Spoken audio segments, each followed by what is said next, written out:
কোন এক অদৃশ্য তলোয়ার যেন ঐশীর হৃৎপিণ্ডটাকে বিদীর্ণ করে বের হয়ে গেল।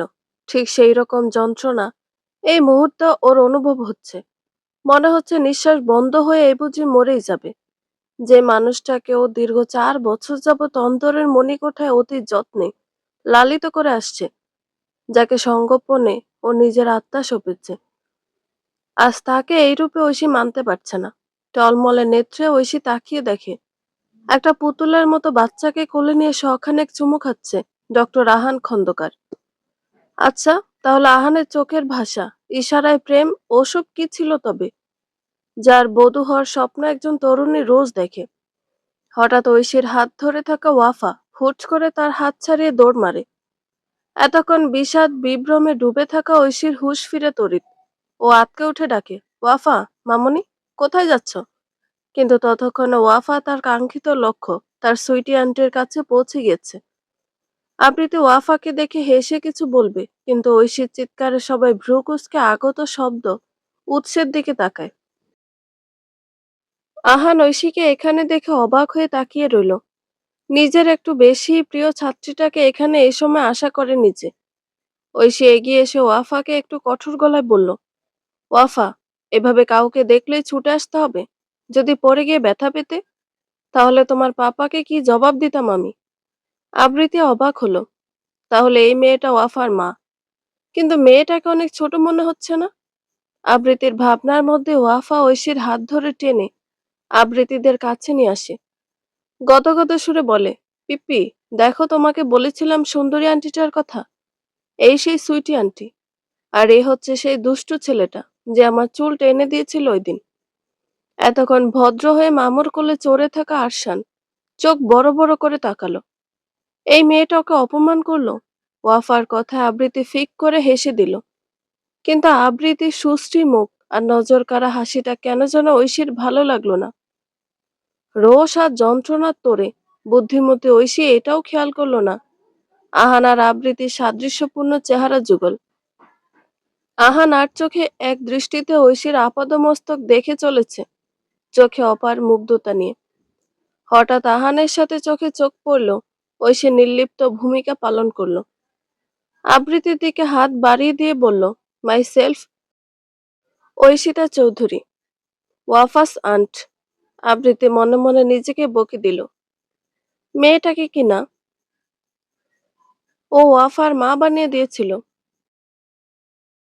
ও নিজ আন্তরিক হেসে জবাব দিল, আমি আবৃতি, আরশানের মা।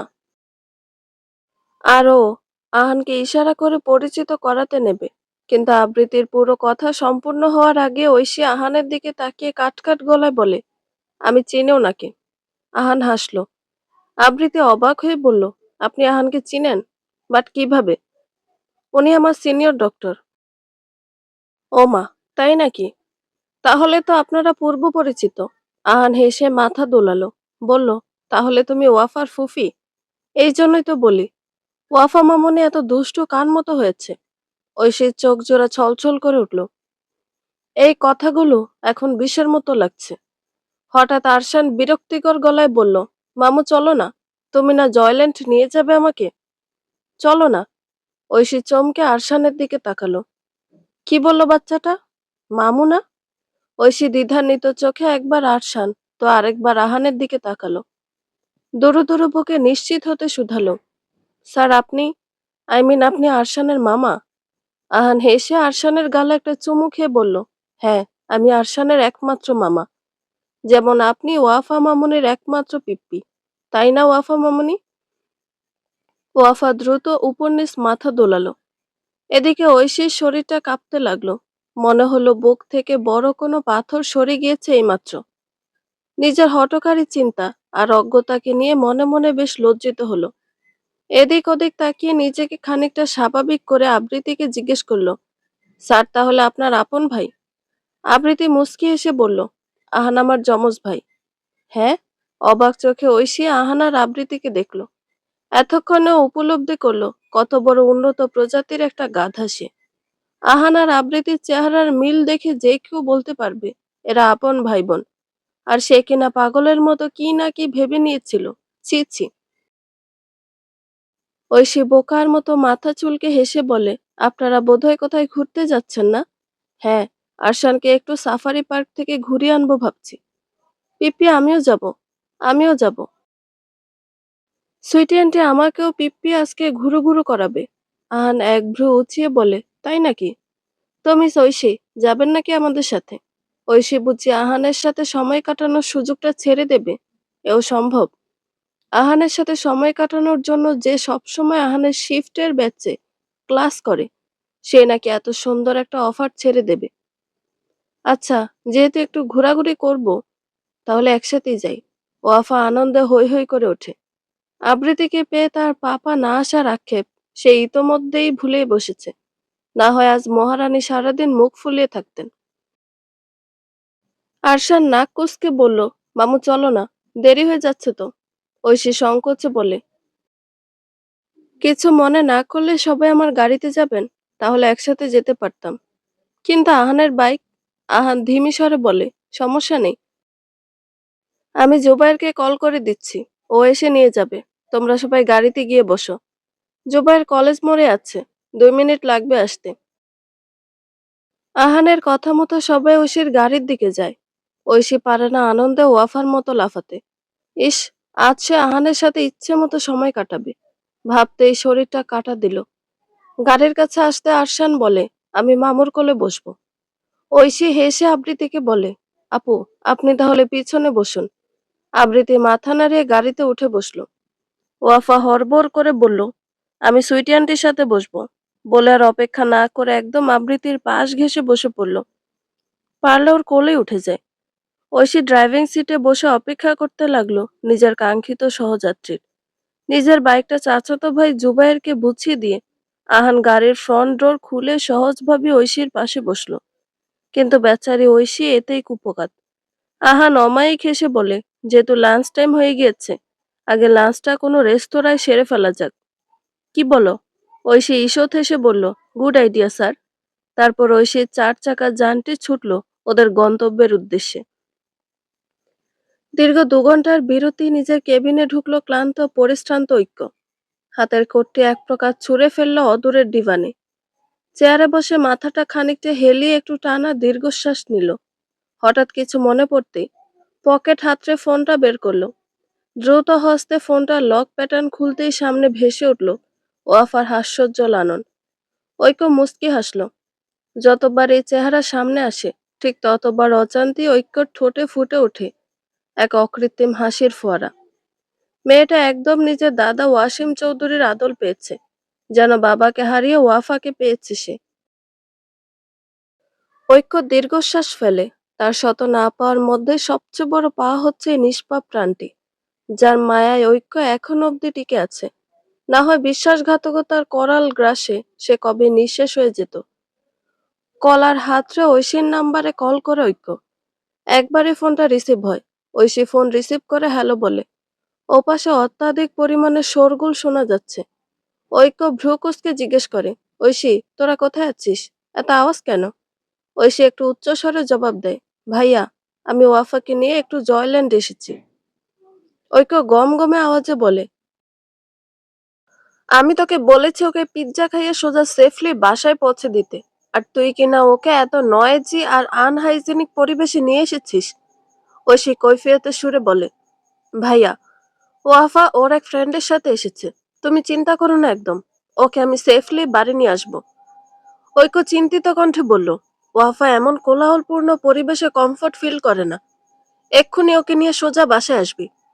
8 ঘন্টার মধ্যে তোদের যেন বাসায় পাই আমি। এই বলে ঐক্য খট করে লাইন কেটে দেয়। ঐশী মুখ লটকে দাঁড়িয়ে রইল। আহানের প্রেমিক নজর এতক্ষণ ধরে উন্মত্ত প্রেয়সীর পানে ছিল। ঐশীকে এভাবে দাঁড়িয়ে থাকতে দেখে একটু কাছাকাছি এসে দাঁড়ায়। কি হলো ঐশী? Anything wrong? ঐশী মুখ কালো করে বলে, ভাইয়া এইমাত্র ফোন করে থ্রেট দিয়েছে যেন ওয়াফাকে নিয়ে এক্ষুনি বাসায় চলে যাই। কিন্তু এসেছি তো মাত্র অল্প কিছুক্ষণ, আর বাচ্চাদের মন সন্তুষ্ট না করে চলে গেলে তো ওরা দুঃখ পাবে। কিন্তু কি করব, ভাইয়া খুবই রাগী। কথার হেরফের হলে আজ আর রক্ষে নেই। ভাইয়া ওয়াফাকে নিয়ে খুবই পজিটিভ। আহান 1 মিনিট কিছু একটা ভাবলো, হঠাৎ বলে উঠল, ঐশী, তোমার ফোনটা দাও। ঐশী অবুঝ দৃষ্টিতে তাকিয়ে ফোনটা এগিয়ে দিল। আহান ফোনটা হাতে নিয়ে জিজ্ঞেস করলো, পাসওয়ার্ড? ঐশী ঘুরেই বলে দিল, আপনার বার্থডে ডেট। আহান চমকে তাকায়। ঐশীরও ঘোর ভাঙে। চোর ধরা পড়ে যাওয়ার মতন এদিক ওদিক তাকায়। ইস, গেল গেল, মান ইজ্জত বাকিটাও গেল। ঐশী এবার নিশ্চিত ও সত্যি একটা উন্নত প্রজাতির আবাল। মেয়েটাকে এভাবে লজ্জা পেতে দেখে আহান নিজেকে দ্রুতই সামলে নিল। ফোনের লকটা খুলে সামনের চোখ শীতল করা দৃশ্যপটটি ক্যামেরায় বন্দি করলো। তারপর ঐশীর দিকে ফোনটা বাড়িয়ে দিল। ঐশী বিভ্রান্ত হয়ে তাকিয়ে আছে, বুঝলো না কিছুই। আহান হেসে বলল, ভিডিও ক্লিপটা তোমার ভাইয়াকে সেন্ড করো। ঐশী এতক্ষণে বুঝলো সব। উৎফুল্ল মনে ক্লিপটা ঐক্যকে সেন্ড করে দিল। অফিস রুমে বসে টেবিলে থাকা ওয়াফার আর একটু ছোটবেলার ছবির ফ্রেমটা ছুঁয়ে ছুঁয়ে দেখছিল ঐক্য। মাঝে বেশ কয়েকটা চুমু খেয়ে নিচ্ছিল। হঠাৎ টেবিলে থাকা সেলফোনটার নোটিফিকেশন বেজে ওঠে। ঐক্য ফোনটা নিয়ে দেখে ঐশী হোয়াটসঅ্যাপে একটা ভিডিও ক্লিপ সেন্ড করেছে। ঐক্য কৌতূহলে ভিডিওটা প্লে করে ও স্তব্ধ হয়ে তাকিয়ে থাকে। সম্পূর্ণ বাচ্চা ভর্তি জয়ল্যান্ডের কিড রাইডারটা শব্দ তুলে ছুটছে। যন্ত্রটি হতে নির্গত শব্দের সাথে বাচ্চাদের উৎফুল্ল ধ্বনি মিশে এক অদ্ভুত সুন্দর শব্দের সৃষ্টি করেছে। ঐক্য এক মুহূর্তের জন্য থমকে গেল। কৌতূহলী চোখ দুটোতে নিমিষে বদলে ভরে উঠল মুগ্ধতায়। রাইডারের মধ্যখানের একটা সিটে আবৃতি হাস্যোজ্জ্বল মুখে বসে আছে। তার পাশের দুটি সিটে বসে আছে আরশান আর ওয়াফা। দোহাতের বাঁধন এসে সযত্নে আগলে রেখেছে দুরন্ত বাচ্চা দুটিকে। ওয়াফা দুহাত মেলে খুশিতে মেতে উঠেছে। ফোকলা দাঁতে খিলখিলি হাসছে। তার উল্লাস ধ্বনিতে ঐক্যর বুকটা শীতল হয়ে যায়। তার কলিজাটাকে সে কোনোদিন এত মন খুলে হাসতে দেখেছে কিনা মনে পড়ছে না। হঠাৎ ঐক্যর চোখ গেল ওয়াফাকে সযত্নে আঁকড়ে ধরে থাকা আবৃতির দিকে। মেয়েটাকে তার চেনা চেনা লাগলো। হঠাৎ মানসপটে ভেসে উঠল সেই দিনের একজোড়া বিব্রত মুখ আর লজ্জালু দৃষ্টি। না চাইলে ঐক্যর মনোযোগী দৃষ্টি নিজের মেয়েকে আগলে রাখা অতি সুশ্রী দেখতে রমণীটির দিকে গেল। বাতাসের দাপটে তার চুলগুলো মুখে উড়ে এসে ভীষণ রকম বিরক্ত করছে। তবু সে বাচ্চাদের থেকে হাতটা সরিয়ে চুল ঠিক করছে না। ঐক্য কিছুক্ষণ এক দৃষ্টিতে আবৃতিকে দেখল। কেন দেখলো জানে না। দুটো শিশুকে পরম মমতায় সাবধানে আগলে রাখা এক আশ্চর্য সুন্দর রমণীর থেকে ঐক্য চাইলেও নজর সরিয়ে দিতে পারল না। ভিডিওটি শেষ হলে ঐক্য কিছু মুহূর্ত থম মেরে বসে থাকে। হঠাৎ উপলব্ধি করলো তার মেয়েকে এভাবে আগলে রাখার জন্য একজন মায়ের অভাব। সন্ধ্যা সবে 7:30। ঐক্য আজ বহুদিন পর তাড়াতাড়ি বাসায় ফিরেছে। ওয়াফা তখন স্টাডি রুমে বসে টিউটরের কাছে হোমওয়ার্ক করছিল। পাপার গাড়ির আওয়াজ পেতেই বাচ্চাটা চমকে ওঠে। নিশ্চিত হতে চেয়ার ছেড়ে হুড়মুড় করে এক লাফে নেমে জানালা দিয়ে দেখে সত্যিই তার পাপা এসেছে। পাপা এসেছে? ইয়ে, কি মজা, পাপা এসেছে। বলতে বলতে ছুটে নিচতলার দিকে ছোটে। টিউটর সাবধান করে বাচ্চাটাকে এভাবে ছুটতে। ওয়াফা, তুমি পড়ে যাবে। আসতে যাও সোনা। কিন্তু কে শুনে কার কথা। নিচে নেমে দেখে ঐক্য টাই ঢিলে করতে করতে ভেতরে ঢুকেছে। ওয়াফা তাকে দেখে পাপা বলে চিৎকার করে ছুটে আসে।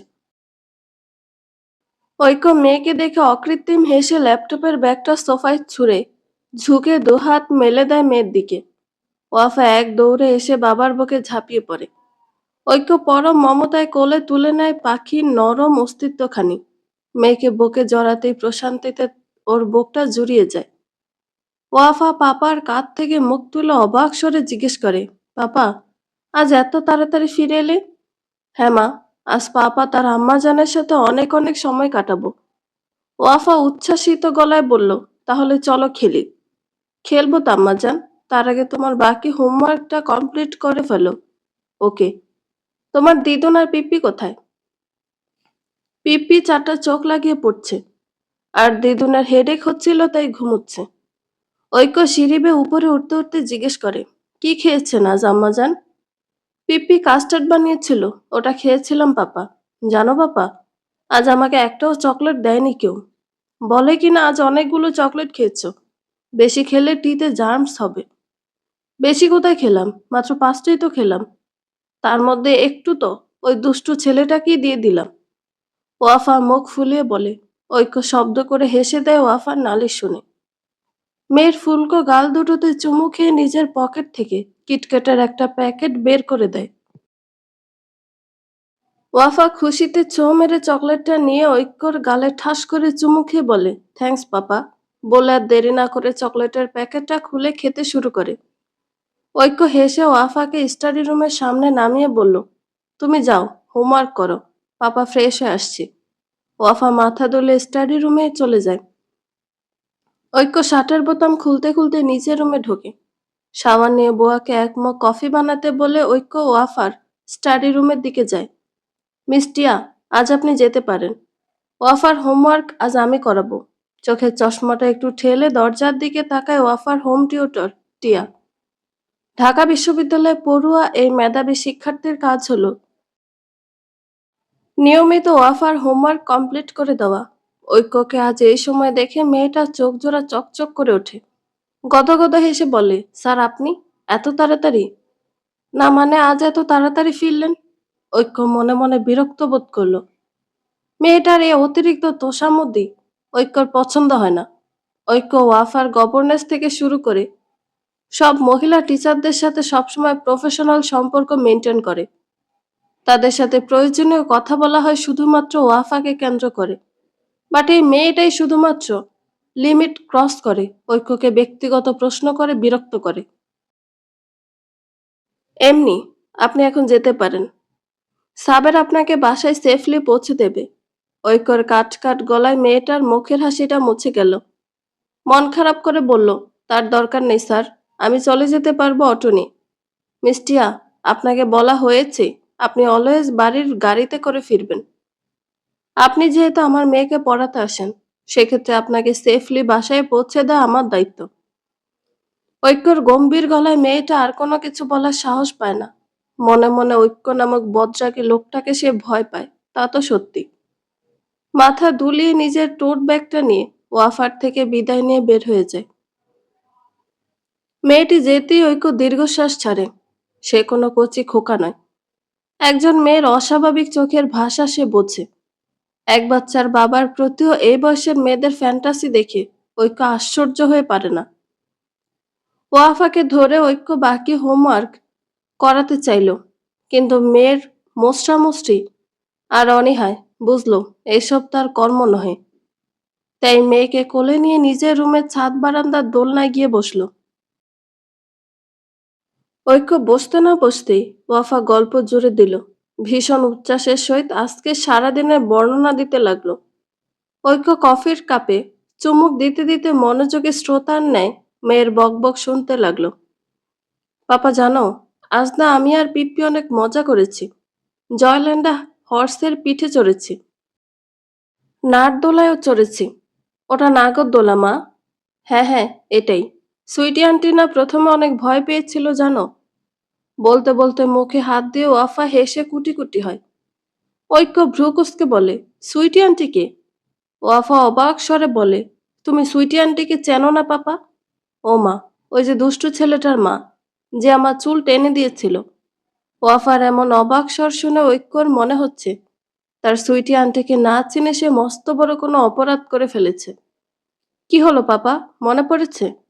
হ্যাঁ, আম্মা জান, মনে পড়েছে। তারপর নিজে নিজে বিড়বিড় করে বলল, মনে থাকবে না আবার?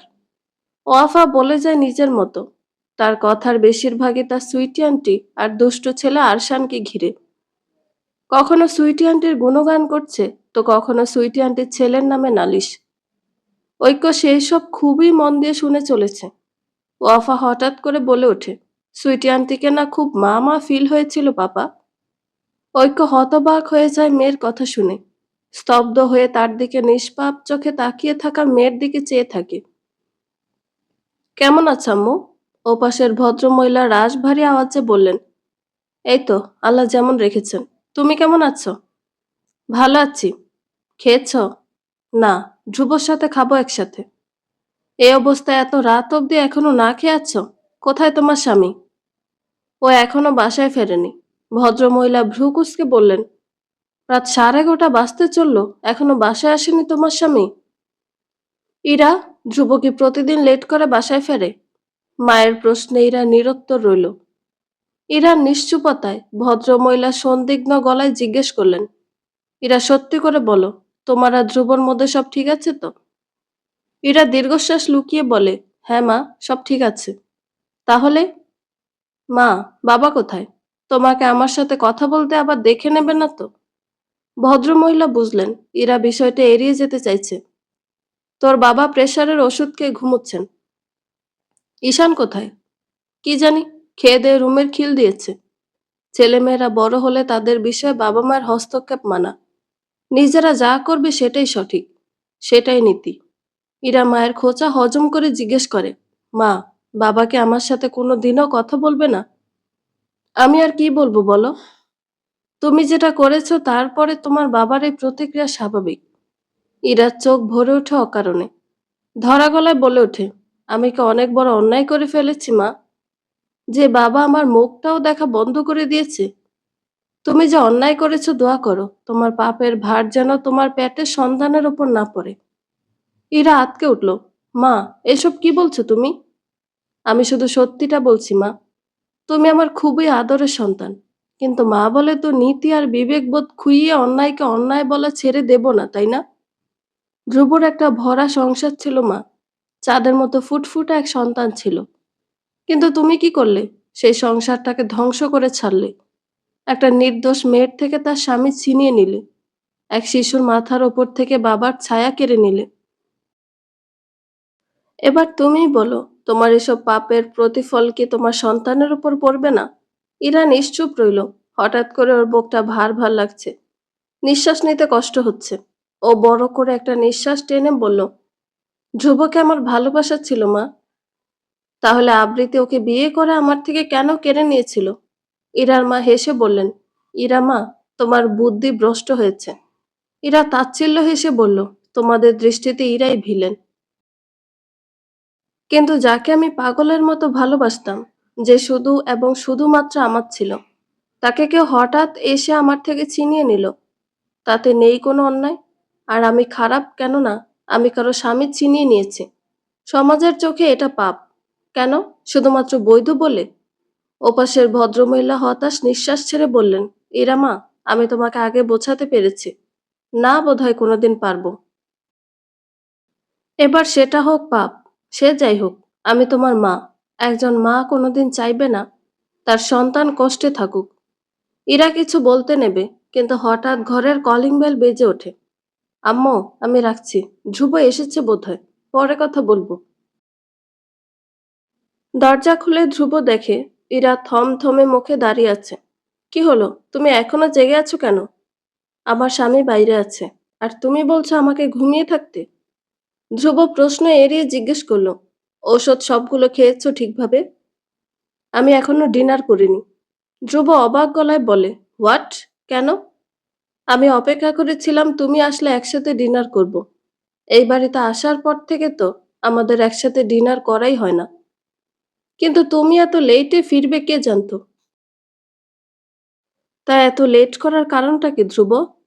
ধ্রুব গম্ভীর গলায় বলল, আমার কাজ থাকে ইরা, শখে তো আর বাইরে পড়ে থাকি না। ইরা শক্ত কণ্ঠে বলল, আমি আসাদ ভাইকে ফোন করেছিলাম ধ্রুব, সে বলেছে তুমি সেই 7:30টায় বের হয়ে গিয়েছিলে। তাহলে কি এমন গুরুত্বপূর্ণ কাজ করলে এত রাত অবধি?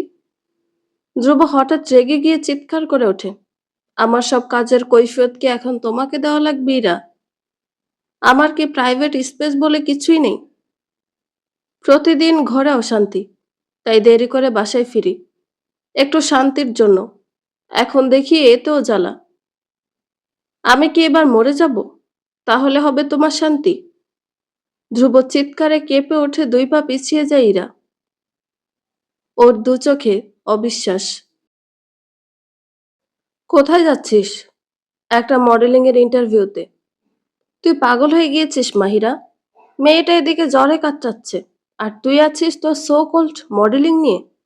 মাহিরা ঠোঁটে লিপস্টিক পরতে পরতে বলে, ঐক্য, এমন অফার সবসময় পাওয়া যায় না। আর বেবির একদিন এক সমস্যা থাকবি, তাই বলে কি সবসময় এমন অফার ছেড়ে দেব? তুই জানিস এই ইন্টারভিউতে আমি গ্রান্টেড হলে আমার মডেলিং ক্যারিয়ারটা একদম ফিক্সড। ন্যানি তো আছে, বেবিকে সে দেখে রাখবে। আর আমি সন্ধ্যায় ফিরে আসব। ঐক্য হতবাক স্বরে বলল, মডেলিং এখন তোর সন্তানের থেকে বড় হয়ে গেল? তুই এতটা স্বার্থপর কবে থেকে হলি মাহিরা? মাহিরা তেতে উঠে বলে, ঠিক এই কারণে। এসব ভবিষ্যতে হবে এটা জেনে আমি বলেছিলাম অ্যাবর্শন করে ফেলি। কিন্তু তুই কি বলেছিলি? তুই আমাকে অ্যাসিওর করেছিলি এই বেবিটা কখনো আমার স্বপ্ন পূরণের পথে বাধা হবে না। মাহিরা, চিৎকার করবি নৈক্য। বাচ্চা সংসার সামলানো জাতাকলে পিষ্ট হয়ে আমি আমার স্বপ্ন পূরণ করতে পারছি না। আর কত স্যাক্রিফাইস করব আমি? ঐক্য নিজেকে শান্ত করে বলে, মায়েদের একটু স্যাক্রিফাইস করতে হয় মাহিরা। কেন করব আমি? তুই তো জানতে আমার মডেলিং এর কতটা শখ। ইভেন তুই সব কন্ডিশন মেনে আমাকে বিয়ে করেছিস। তাহলে এখন উল্টো সুরে গান গাইছিস কেন? ঐক্য বড় বড় শ্বাস নিয়ে নিজেকে শান্ত করে। আমি কিছুই ভুলিনি মাহিরা। তোর মডেলিং এর ইচ্ছা, তুই সেটা করবি। সেক্ষেত্রে আমি কেন সে পথে বাধা হব? কিন্তু তোকে বুঝতে হবে, ওয়াফা এখনো দুধের শিশু। ও আরেকটু বড় হোক, তখন না হয়। পাগল হয়েছিস তুই ঐক্য? ওয়াফা কখন বড় হয় ততদিন পর্যন্ত আমি অপেক্ষা করে থাকবো? মাহিরা কথা কেড়ে নিয়ে চিৎকার করে বলে। ঐক্য নিস্পৃহ গলায় বলে, হ্যাঁ, দরকার হলে তাই করবি। তোর মডেলিং এর চক্করে আমার মেয়ের কোনো প্রকার অযত্ন আমি সহ্য করব না। এখন এসব সাজ পোশাক ছাড়, আর ওয়াফাকে ফিট করা। ও কাঁদছে। মাহিরা অবাক চোখে মুখ শক্ত করে অনড় হয়ে দাঁড়িয়ে থাকা ঐক্যর দিকে তাকিয়ে থাকে। কেমন গা হিম করা কণ্ঠে বলে ওঠে, দরকার হলে তোকে আর তোর সন্তানকে ছেড়ে দেব, তবুও মডেলিং ছাড়বো না। বলে ড্রেসিং টেবিল থেকে নিজের ব্যাগটা নিয়ে গটগট পায়ে হেঁটে বের হয়ে যায়। ঐক্য সেদিকে স্থবির হয়ে তাকিয়ে থাকে। এদিকে পাশের রুম থেকে 11 মাসের জ্বরে নাজুক বাচ্চাটা তার স্বরে চেঁচিয়ে কাঁদছে। কিন্তু তার জননী তার এই করুণ কান্না উপেক্ষা করে চলে গিয়েছে নিজের স্বপ্ন পূরণের নেশায়। অদূরে যান্ত্রিক শহরের নিরবধি চলতে থাকা ব্যস্ত কোলাহলের পানে স্থির দিকে তাকিয়ে অতীতের পাতায় ডুবেছিল ঐক্য। হাতে একটা আধখাওয়া ধুমায়িত শলাকা, যেটির প্রান্ত আগুনের তাপে জ্বলতে জ্বলতে প্রায় নিঃশেষের পথে। হয়তো একটু পর পুরোপুরি জ্বলে হাতে ছ্যাঁকা লাগতে পারে, কিন্তু বেখালি চিন্তায় ডুবে থাকা সুদর্শন শ্যামপুরুষের সেদিকে কোনো ভাবাবেগ নেই। সে ব্যস্ত নিজের জীবনের প্রহেলিকা হয়ে আসা নারীটির চিন্তায়। আজ থেকে বেশ কয়েক বছর আগের কথা। মাহিরা আর ঐক্য তখন ঢাকা বিশ্ববিদ্যালয়ের ফিজিক্স ডিপার্টমেন্টের সেম ব্যাচের স্টুডেন্ট ছিল। অত্যন্ত মেধাবী তরুণ ঐক্যর সাথে ফার্স্ট ইয়ারে পরিচয় হয় মাহিরা নামক মেয়েটির সাথে। ক্লাসের সবচেয়ে প্রাণোচ্ছল আর সুন্দরী ছিল মাহিরা। মেয়েটা অনেক বেশি চঞ্চল ছিল। তার উপর খুব সহজেই যে কারো সাথে মিশে যেত। নাচ গানে পারদর্শী মাহিরা ক্লাসের যে কোনো প্রোগ্রামে সবসময় মাতিয়ে রাখত। স্বভাবতই সুন্দরী মাহিরার প্রেমে মাতারা ছিল ক্লাস সহ বিশ্ববিদ্যালয়ের বহু ছেলেরা। কিন্তু ঠিক কী কারণে জানা নেই, মাহিরা কেন জানি প্রচণ্ড রকম ইন্ট্রোভার্ট ঐক্যের সাথে সেদে সেদে মিশতে চাইতো। বাকি ছেলেদের প্রতি কোনো প্রকার ইন্টারেস্ট দেখাতো না। স্বভাবতই ক্লাস মাতিয়ে রাখা মাহিরার প্রতি বাকি সবার মতোই আকর্ষণ অনুভব করে তরুণ ঐক্য। একসময় দুজনের মধ্যে খুব ভালো বন্ধুত্ব গড়ে ওঠে। কিন্তু ঐক্যর কাছে মাহিরা একজন বন্ধুর চেয়েও বেশি কিছু ছিল। ক্লাসের সবাই ধরেই নিয়েছিল ওদের দুজনের সম্পর্ক আছে। কিন্তু ঐক্য বা মাহিরা তখনও কেউ ভালোবাসার স্বীকারোক্তি জাহির করেনি। মাহিরা ছিল এতিম। এক বোন আর মাকে নিয়ে ঢাকা একটা ভাড়া বাসায় থাকতো। কয়েকটা টিউশনি করে নিজের পড়াশোনার খরচ সহ সংসারের যাবতীয় খরচা বহন করত। মাহিরা বাহ্যিক সৌন্দর্য ছাপিয়ে ওর সংগ্রামী জীবনটা ঐক্যকে বেশি টানত। ধীরে ধীরে ও মাহিরার প্রতি ভীষণ দুর্বল হয়ে পড়ে। এর মধ্যে হঠাৎ করে ঐক্যর বাবা আকস্মিক দুর্ঘটনায় মারা যান। বাবাকে হারিয়ে শোকে বিহ্বল হয়ে পড়ে ঐক্য। তখন ওর পাশে ছায়ার মতো থাকে মাহিরা। এভাবে মাত্র 1 বছরের মাথায় মাহিরার প্রতি প্রচন্ড দুর্বল হয়ে পড়ে ঐক্য। মনে মনে ঠিক করে মাহিরাকে নিজের ভালোবাসার কথা জানাবে। ভার্সিটিতে অনুষ্ঠিত একটি প্রোগ্রামে অনেক আয়োজন করে পুরো ডিপার্টমেন্টের সামনে নিজের মনের কথা মাহিরাকে জানায় ঐক্য। বাকি সবার মতো মাহিরা একটু অবাক হয়নি। ওর ঠোঁটে লেপ্টে ছিল নজরকাড়া হাসি, যেন ও জানতো এটা হওয়ারই ছিল। তারপর থেকে বিশ্ববিদ্যালয়ের বাকি 3 বছর ওরা চুটিয়ে প্রেম করে। ঐক্য নিজ ইচ্ছেতে তুলে নেয় মাহিরার মা আর বোনের দায়িত্ব। মাহিরা ভীষণ শৌখিন ছিল। ফটোগ্রাফি, সাজগোজের প্রতি ওর তীব্র আকর্ষণ ছিল। সম্পর্কে ও ঐক্যকে জানিয়েছিল একজন মডেল হতে চায়। ঐক্য সম্মান জানিয়েছিল মাহিরার স্বপ্নকে। কোনোদিন মাহিরার প্রতি কোনো প্রকার জোর প্রদর্শন করেনি। মাহিরাকে দিয়েছিল অবাধ স্বাধীনতা। প্রেমের সম্পর্কে থাকাকালীন ঐক্য মাহিরাকে অধিকবার জুবাইদা বেগমের পরামর্শে বিয়ের প্রস্তাব দিয়েছিল। কেননা ততদিনে বাবার ব্যবসার একচ্ছত্র অধিপতি ছিল ঐক্য। মাহিরা দায়িত্ব নেওয়ার মতো অবস্থর ছিল। কিন্তু মাহিরা প্রতিবার পড়াশোনা শেষ করা ছাড়া বিয়ে করবে না বলে ঐক্যকে ফিরিয়ে দিত। কিন্তু ওদের সে ভালোবাসার স্রোত একসময় মাহিরার সম্মতিতে শারীরিক সম্পর্কের পর্যায়ে পৌঁছে গেলে ঐক্য মাহিরাকে বিয়ের জন্য জোর দেয়। এক পর্যায়ে মাহিরাও আর না করে না, কিন্তু জুড়ে দেয় নানা রকম শর্ত। মাহিরার প্রেমে অন্ধ ঐক্য সেসব শর্ত সরল মনে মেনে নেয়। তারপর মহা ধুমধামে মাহিরাকে পুত্রবধূ করে ঘরে তোলেন জোবাইদা বেগম। বিয়ের পরের ২ বছর ওদের ভালোবাসা, ঘোরাঘুরি আর আনন্দে কেটে যায়। ঐক্য ব্যস্ত ছিল নিজ বাবার ফেলে রাখা বিজনেসের খুঁটি শক্ত করতে, আর মাহিরা ব্যস্ত ছিল নিজের মডেলিং ক্যারিয়ার গোছাতে। কিন্তু আসল সমস্যা শুরু হয় যখন ভুলবশত মাহিরা প্রেগনেন্ট হয়ে পড়ে। ২৬ বছরের ঐক্য ভীষণ খুশি ছিল পিতা হওয়া সংবাদটি শুনে। তখন সবে সবে মাহিরা বিভিন্ন কোম্পানিগুলোতে বিজ্ঞাপনের মডেলিং এর ইন্টারভিউ দিচ্ছিল। কিন্তু মাতৃত্বের মতো সুন্দর এই অপ্রত্যাশিত সংবাদটি যেন ওকে স্তব্ধ করে তোলে। একদিন ধুম করে বলে ফেলে বাচ্চাটা অ্যাবর্শনের কথা। কথাটা শুনে যেন ঐক্যর পায়ের তলায় জমিন সরে যায়। ও হতবাক চোখে মাহিরার স্বাভাবিক মুখপানে তাকিয়েছিল। কিন্তু মাহিরা ছিল নিজ সিদ্ধান্তে অটল। ও কিছুতেই বাচ্চাটা রাখবে না। ঐক্য এই নিষ্ঠুর মাহিরাকে চিনতে পারে না। ও অবাক হয়ে মাহিরা কি সেই যাকে ও দীর্ঘ ৫ বছর যাবৎ ভালোবেসেছিল। ঐক্য বহু কষ্টে মাহিরাকে রাজি করায় ওর সন্তানটাকে না মারতে। নিশ্চয়তা দেয় বাচ্চাটা কখনো ওর স্বপ্ন পূরণের পথে বাধা হবে না। প্রেগন্যান্সি থেকে ওয়াফা দুনিয়ায় আসার আগ পর্যন্ত মাহিরা বড্ড নির্লিপ্ত ছিল, যেন ওর মধ্যে মা হওয়ার কোনো অনুভূতিই নেই। ওয়াফার জন্মের পরও মাহিরার মধ্যে তেমন পরিবর্তন হয়নি। দিনের বেশিরভাগ সময়ে ওয়াফাকে জোবাইদা বেগম আর ন্যানিরা সামলে রাখত। ঐক্য অফিসে থাকায় সেসব ব্যাপারে কিছুই জানতো না। জোবাইদা বেগম কোনোদিন জানতেই দেননি মাহিরার ওয়াফার প্রতি দায়িত্বহীনতার কর্মকাণ্ড। কিন্তু ঐক্য অগোচরে থাকা সব খবরই ও জানতো বাসার সিসিটিভি ফুটেজের মাধ্যমে। প্রায় দিন এই নিয়ে ওদের মধ্যে ঝগড়া সৃষ্টি হতো। এই ঝগড়া একদিন ওদের সম্পর্কের দীর্ঘ ফাটলের রূপ নেয়। রাগে হিতাহিত জ্ঞান শূন্য মাহিরা শেষ পর্যন্ত নিজের মাতৃত্বে কলঙ্ক লাগিয়ে ১৯ মাসের দুধের শিশু ছোট্ট ওয়াফাকে ফেলে নিজের ফ্ল্যাটে চলে যায়।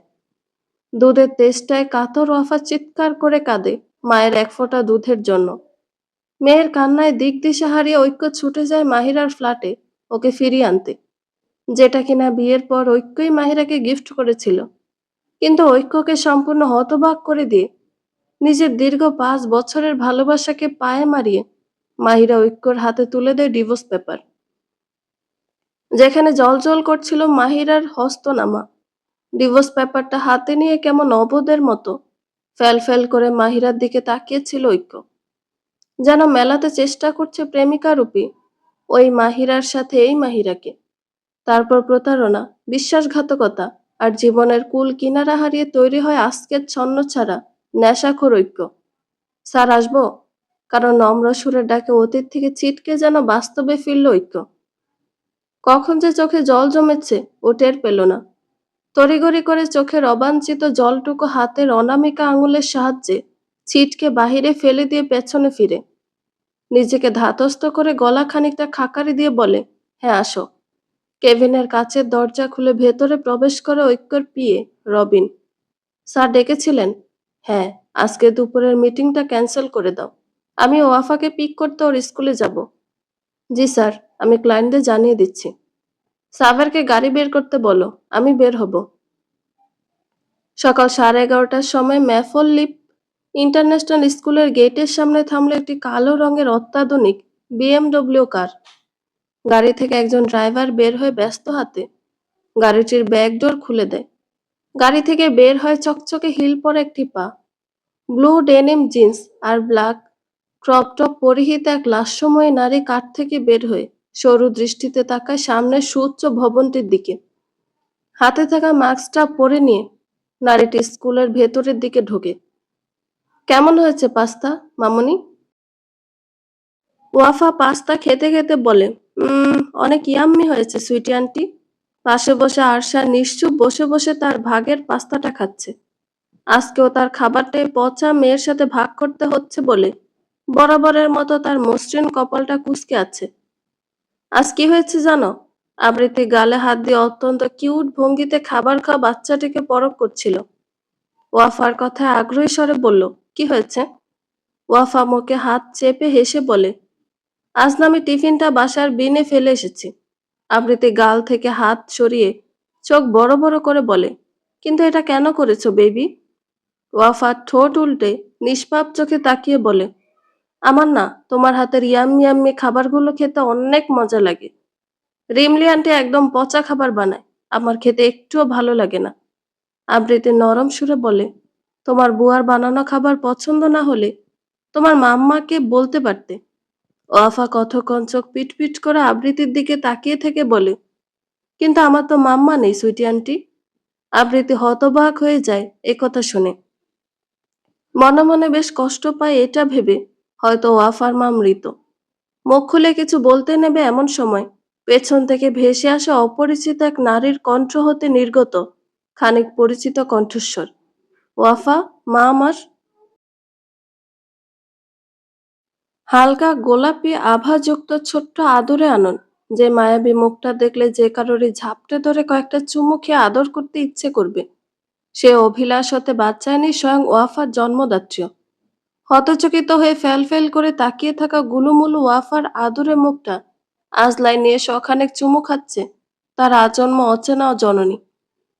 লন্ডনে ঘাঁটি গাড়ার আজ 3 বছর পর স্বীয় গর্ভজাত সন্তানটিকে চাক্ষুষ দেখছে তার নির্দয় জননী, যে জননী তার দুধের তৃষ্ণায় কাতর সন্তানটিকে ছেড়ে যেতে বিন্দুমাত্র বুক কাঁপেনি। সেই জননীর হঠাৎ মেয়ের প্রতি এই উতলে পড়া টান দেখে বোধহয় কক্ষের জড়বস্তুগুলো হাসছে। আবৃত্তি বিভ্রান্ত নয়নের সম্মুখ পানের অচেনা নারীটির পাগলামি দেখছে। কে এই মহিলা? কেমন আছো বেবি? ইস, আমার বেবিটা কত বড় হয়ে গিয়েছে। ছবির থেকেও সামনাসামনি you are so adorable my baby. Wafa চোখ পিটপিট করে তার সম্মুখে হাঁটু গেড়ে বসে থাকা অতি আধুনিকা নারীটিকে দেখে যাচ্ছে। হয়তো চেনার চেষ্টা করছে নারীটি কে। মাহিরা চোখ উপচে আসা পানিটুকু মুছে নেয়। নিজেকে ধাতস্থ করে জিজ্ঞেস করে, তুমি আমাকে চিনতে পেরেছো বেবি? ওয়াফা দুপাশে মাথা নাড়ায়। তাতে নারীটিকে খানিক আশাহত হতে দেখা যায়। এ মানে আপনি কি ওয়াফার কোনো রিলেটিভ আপু? পেছনে আবৃত্তির প্রশ্নে মাহিরা ঘাড় ফিরিয়ে তাকায়।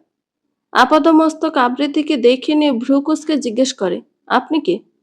আবৃত্তি প্রশ্নের পিঠে পাল্টা প্রশ্নে থতমত খেয়ে যায়। কি হলো, বললেন না তো আপনি কে? ওয়াফার কি হন আপনি? আবৃত্তি আমতা আমতা করে বলে, আমি আসলে ওয়াফার ফ্রেন্ডের মাম্মাম। ও, আমি ওয়াফার মাদার। আবৃত্তি চকিতে তাকায়। আগাগোড়া কালো মাস্কে আবৃত নারীকে অবাক চোখে পরখ করে জিজ্ঞেস করে, আপনি ওয়াফার মাম্মাম? মাহিরা চমৎকার হেসে বলে, yes, I am the mother of this cute child. আবৃত্তি হতবুদ্ধিকর দৃষ্টিতে তাকিয়ে থাকে।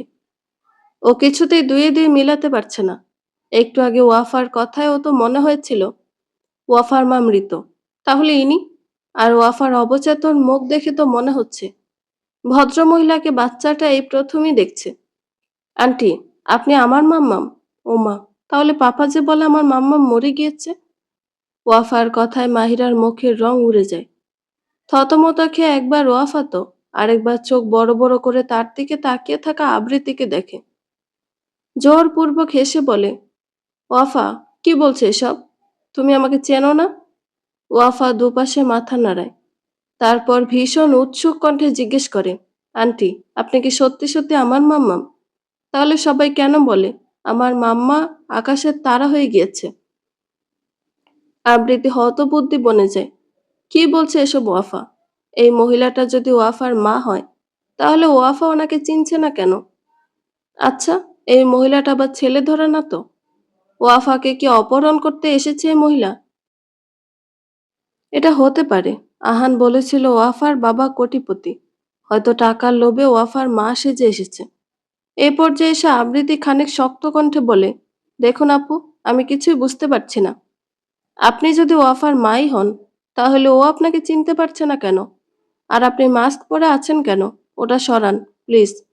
মাহিরা মনে মনে ভাবে, হয়তো মাস্ক পরার কারণে ওয়াফা ওকে চিনতে পারছে না। ও সাবধানী নজরে চারদিক পরখ করে। না, এদিকে এখন তেমন কেউ নেই। ও হুট করে মাস্কটা খুলে ফেলে। আশাবাদী হয়ে জিজ্ঞেস করে, এবার চিনতে পেরেছ? হালকা মেকআপ আর লিপ গ্লসে আব্রত সুদর্শনা মাহিরাকে ওয়াফা চোখ বড় বড় করে দেখে। হঠাৎ উৎফুল্ল গলায় লাফিয়ে বলে ওঠে, ইয়েস, চিনতে পেরেছি। মাহিরা হাফ ছেড়ে বাঁচে। যাক, মেয়েটা তাকে চিনতে পেরেছে। কেন যে এতক্ষণ মাস্ক পরেছিল? কিন্তু ওয়াফার পরবর্তী কথায় মাহিরার সে আশায় যেন এক বালতি জল পড়ল। আপনাকে আমি টিভিতে দেখেছিলাম আন্টি। মাহিরার চেহারার ফাটা বেলুনের মতো চুপসে যায়। যাকে এতক্ষণ ছেলে ধরা মনে করেছিল, তার চেহারাটা দেখে আবৃত্তি তব্দা খেয়েছে। মডেল মাহিরা, ইনি এখানে কি করছেন? আর ইনি নিজেকে ওয়াফার মাই বা কেন বলছেন? আবৃত্তি যতদূর জানে, মডেল মাহিরা এখনো সিঙ্গেল। তাহলে নিজেকে অত বড় মেয়ের মা কেন বলছেন? আবৃত্তির ভেতরে সব তালগোল পাকিয়ে যায়। হতভম্ব কণ্ঠে বলে, আপনি মডেল মাহিরা না? আপনি এখানে কি করছেন? আর আপনি ওয়াফার মা মানে? প্লিজ একটু ক্লিয়ারলি বলবেন। মাহিরার মাথাটা ধপধপ করছে। তার উপর আবৃত্তির করা এত জেরা যেন আগুনে ঘি ঢালার কাজ করছে। মাস্কটা খোলা যে উচিত হয়নি, তা মাহিরা এখন হাড়ে হাড়ে টের পাচ্ছে। আবৃত্তির এত জোরে জোরে কথা শুনে যদি কেউ এদিকে চলে আসে, তাহলে কেলেঙ্কারি হয়ে যাবে। কত বড় ভুল করেছে সে। ডাইরেক্ট ওয়াফার স্কুলে চলে আসা উচিত হয়নি। এখন যদি এই মহিলা সবাইকে ডেকে নিয়ে আসে? মাহিরা শঙ্কিত হয়ে তড়িঘড়ি করে পুনরায় মাস্কটা পরে নিয়ে খানিকটা অনুনয়ের সুরে বলল, আমি যে এখানে এসেছি, প্লিজ কাউকে বলবেন না। বিশেষ করে ঐক্য, আই মিন ওয়াফার পাপা, যাতে কিছুতেই জানতে না পারে। Please, I beg you. এই বলে আবৃত্তিকে দ্বিধার সাগরে ফেলে মাহিরা দ্রুত পায়ে বের হয়ে যায়। গেটের কাছে নিজের কারে ঢুকতে ঢুকতে ড্রাইভারকে আদেশ ছড়ে, মাহিরা, রাজের ফ্ল্যাটে you turn now. School gate দিয়ে শাসা করে মাহিরার কালো গাড়িটা চলে যায়।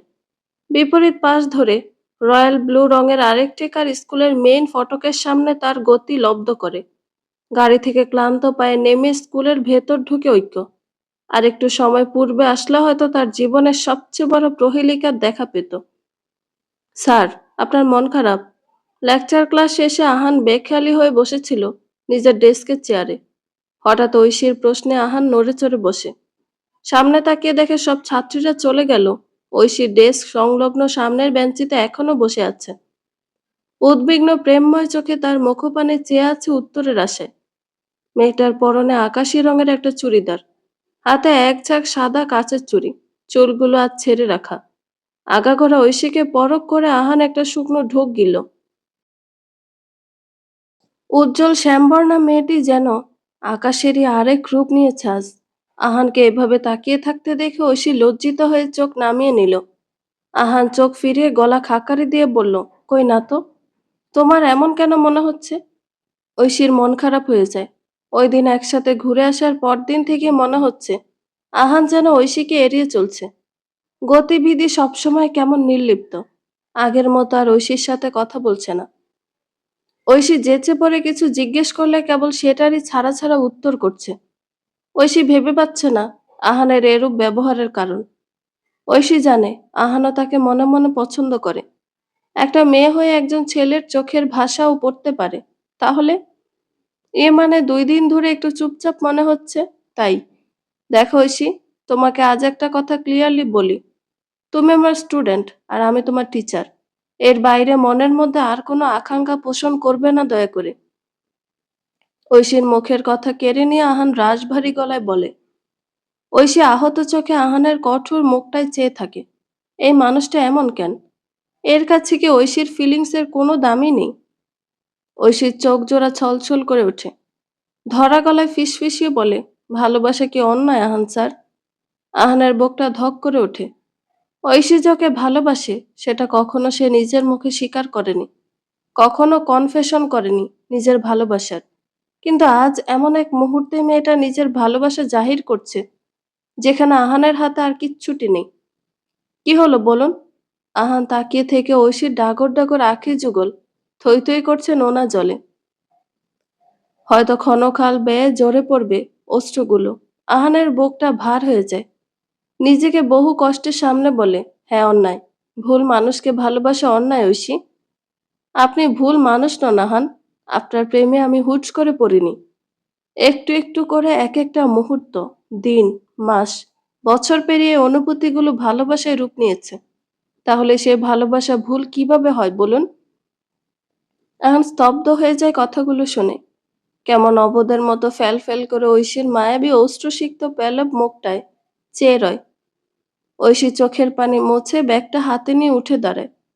তারপর আহানের উদ্দেশ্যে শক্ত কণ্ঠে বলে ওঠে, আমি জানি না হঠাৎ আপনার কি হয়েছে, কিন্তু আমি এটা অন্তত নিশ্চিত হয়ে বলতে পারি, আমার প্রতি আপনার অনুভূতি আছে। মনে রাখবেন, এই ঐশী আপনাকে সহজে ছাড়ছে না। আপনি শুধু এবং শুধুমাত্র আমার। বলে আহানকে বিস্ময়ের সাগরে ডুবিয়ে ঐশী গটগট পায়ে ক্লাসরুম থেকে বের হয়ে যায়। ক্লাসরুমে ওয়াফাকে না পেয়ে ঐক্য প্লেগ্রাউন্ড এরিয়ার দিকে যায়। গিয়ে অবাক চোখে সামনের দিকে তাকিয়ে থাকে। একটা চেয়ারে আবৃতি কপালে একটা হাত চেপে বসে আছে। সামনে ওয়াফা ঠোঁট ফুলিয়ে ফুফিয়ে কেঁদে চলেছে। সবচেয়ে অবাক করা বিষয় হচ্ছে, আরশান দুটো চকলেট হাতে তার কান্না থামানোর চেষ্টা করছে। ঐক্য ব্যস্ত পায়ে ঢুকে মেয়েকে কোলে তুলে নেয়। উদ্বিগ্ন স্বরে জিজ্ঞেস করে, কি হয়েছে আম্মাজান, তুমি কাঁদছো কেন? পাপাকে দেখতে পেয়ে আহ্লাদি মেয়ের আহ্লাদ যেন তরতরিয়ে কয়েক ধাপ বেড়ে গেল। তাই তো এতক্ষণ ধরে চলা ননস্টপ কান্নার বেগ দ্বিগুণ হারে বৃদ্ধি পেল। ঐক্য চৌধুরী আবৃতিকে প্রশ্ন করে, কি হয়েছে ওর? কাঁদছে কেন আমার মেয়ে? আবৃতি অসহায় চোখে চেয়ে আছে। কি বলবে সে? এটাই যে আপনার আলালের দুলালিকে আমি একটা ধমক দিয়ে ফেলেছি। বাপ রে! বাপের লাডলিকে ধমকটা দিয়ে গাঁট হয়েছে আবৃত্তির। সেই যে কান্না স্টার্ট করলো, বিগত ১ ঘন্টা যাবৎ সে কান্না ননস্টপ রেডিওর মতো বেজে চলেছে।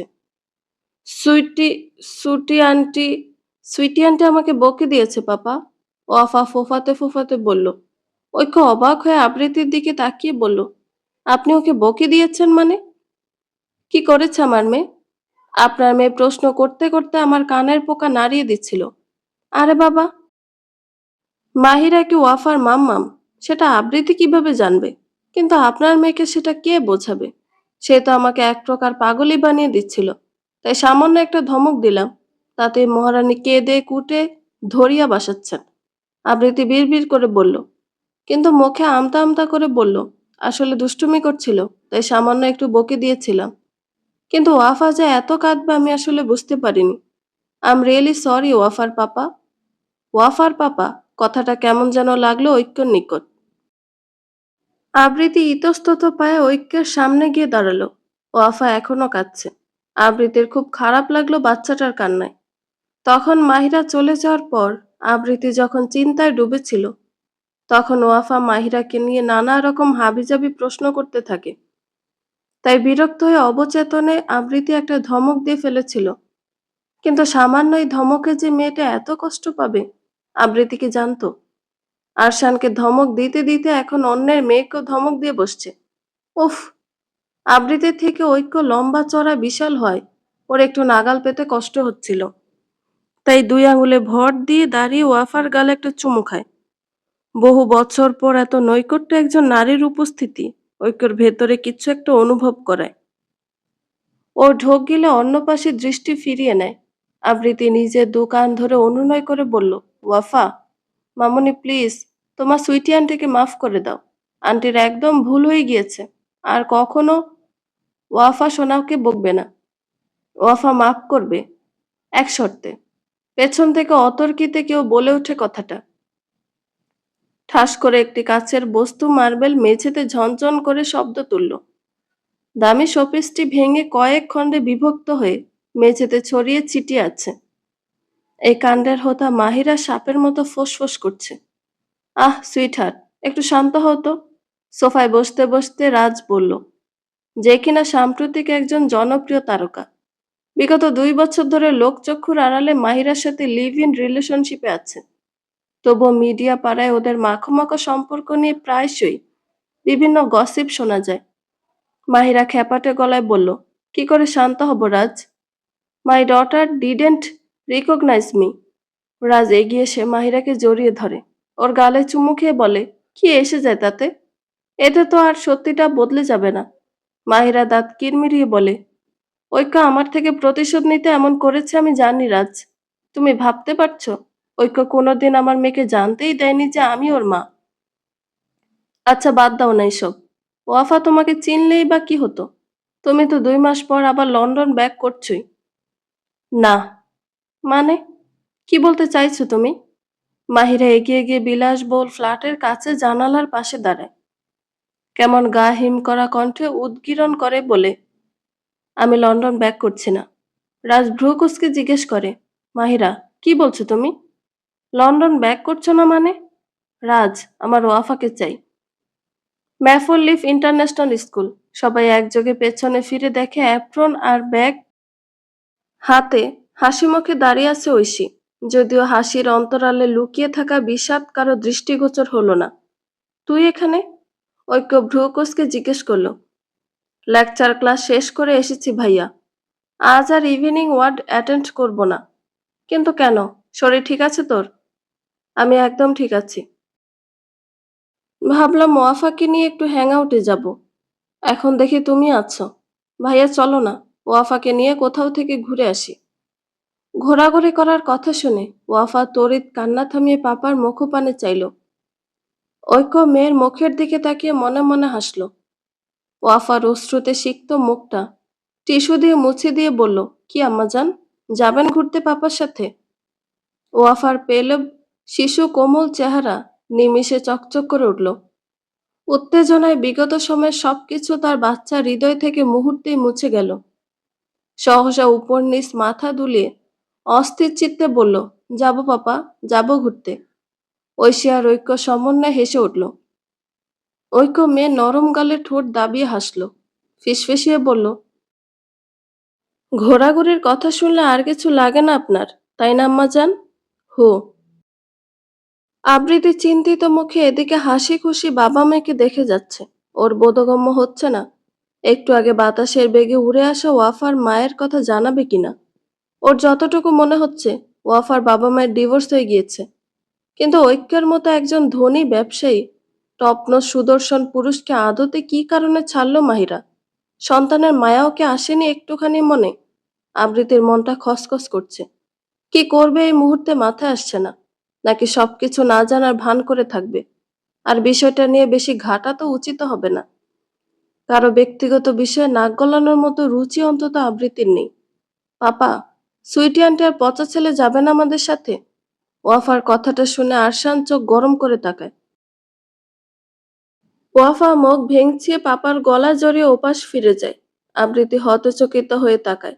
এই রে, মেয়েটা এসব কি বলছে? ও কোন ক্ষেতের মূলা যে ঐক্য চৌধুরীর সাথে নিয়ে যাবে ঘুরতে? বাচ্চাটাও না কিসব অদ্ভুত রকম বায়না ধরে। হ্যাঁ ওয়াফা, যাবে না কেন? ঐশী প্রফুল্ল চিত্তে বলল। আবৃতি অবাক স্বরে বলল, না না ঐশী, আমি কেন যাব? এটা তোমাদের ফ্যামিলি টাইম, সেখানে আমাদের কি কাজ? তাছাড়া আজ তাড়াতাড়ি বাসায় ফেরা লাগবে। তুমি তো জানো আহান আজ আমাদের নিতে পারবে না। আজ ওর নাইট ডিউটি শিডিউল, তাই তাড়াতাড়ি ফিরতে হবে আমাদের। আরে আপু, চিল, ভাইয়া তোমাদের সেফলি বাসায় পৌঁছে দেবে।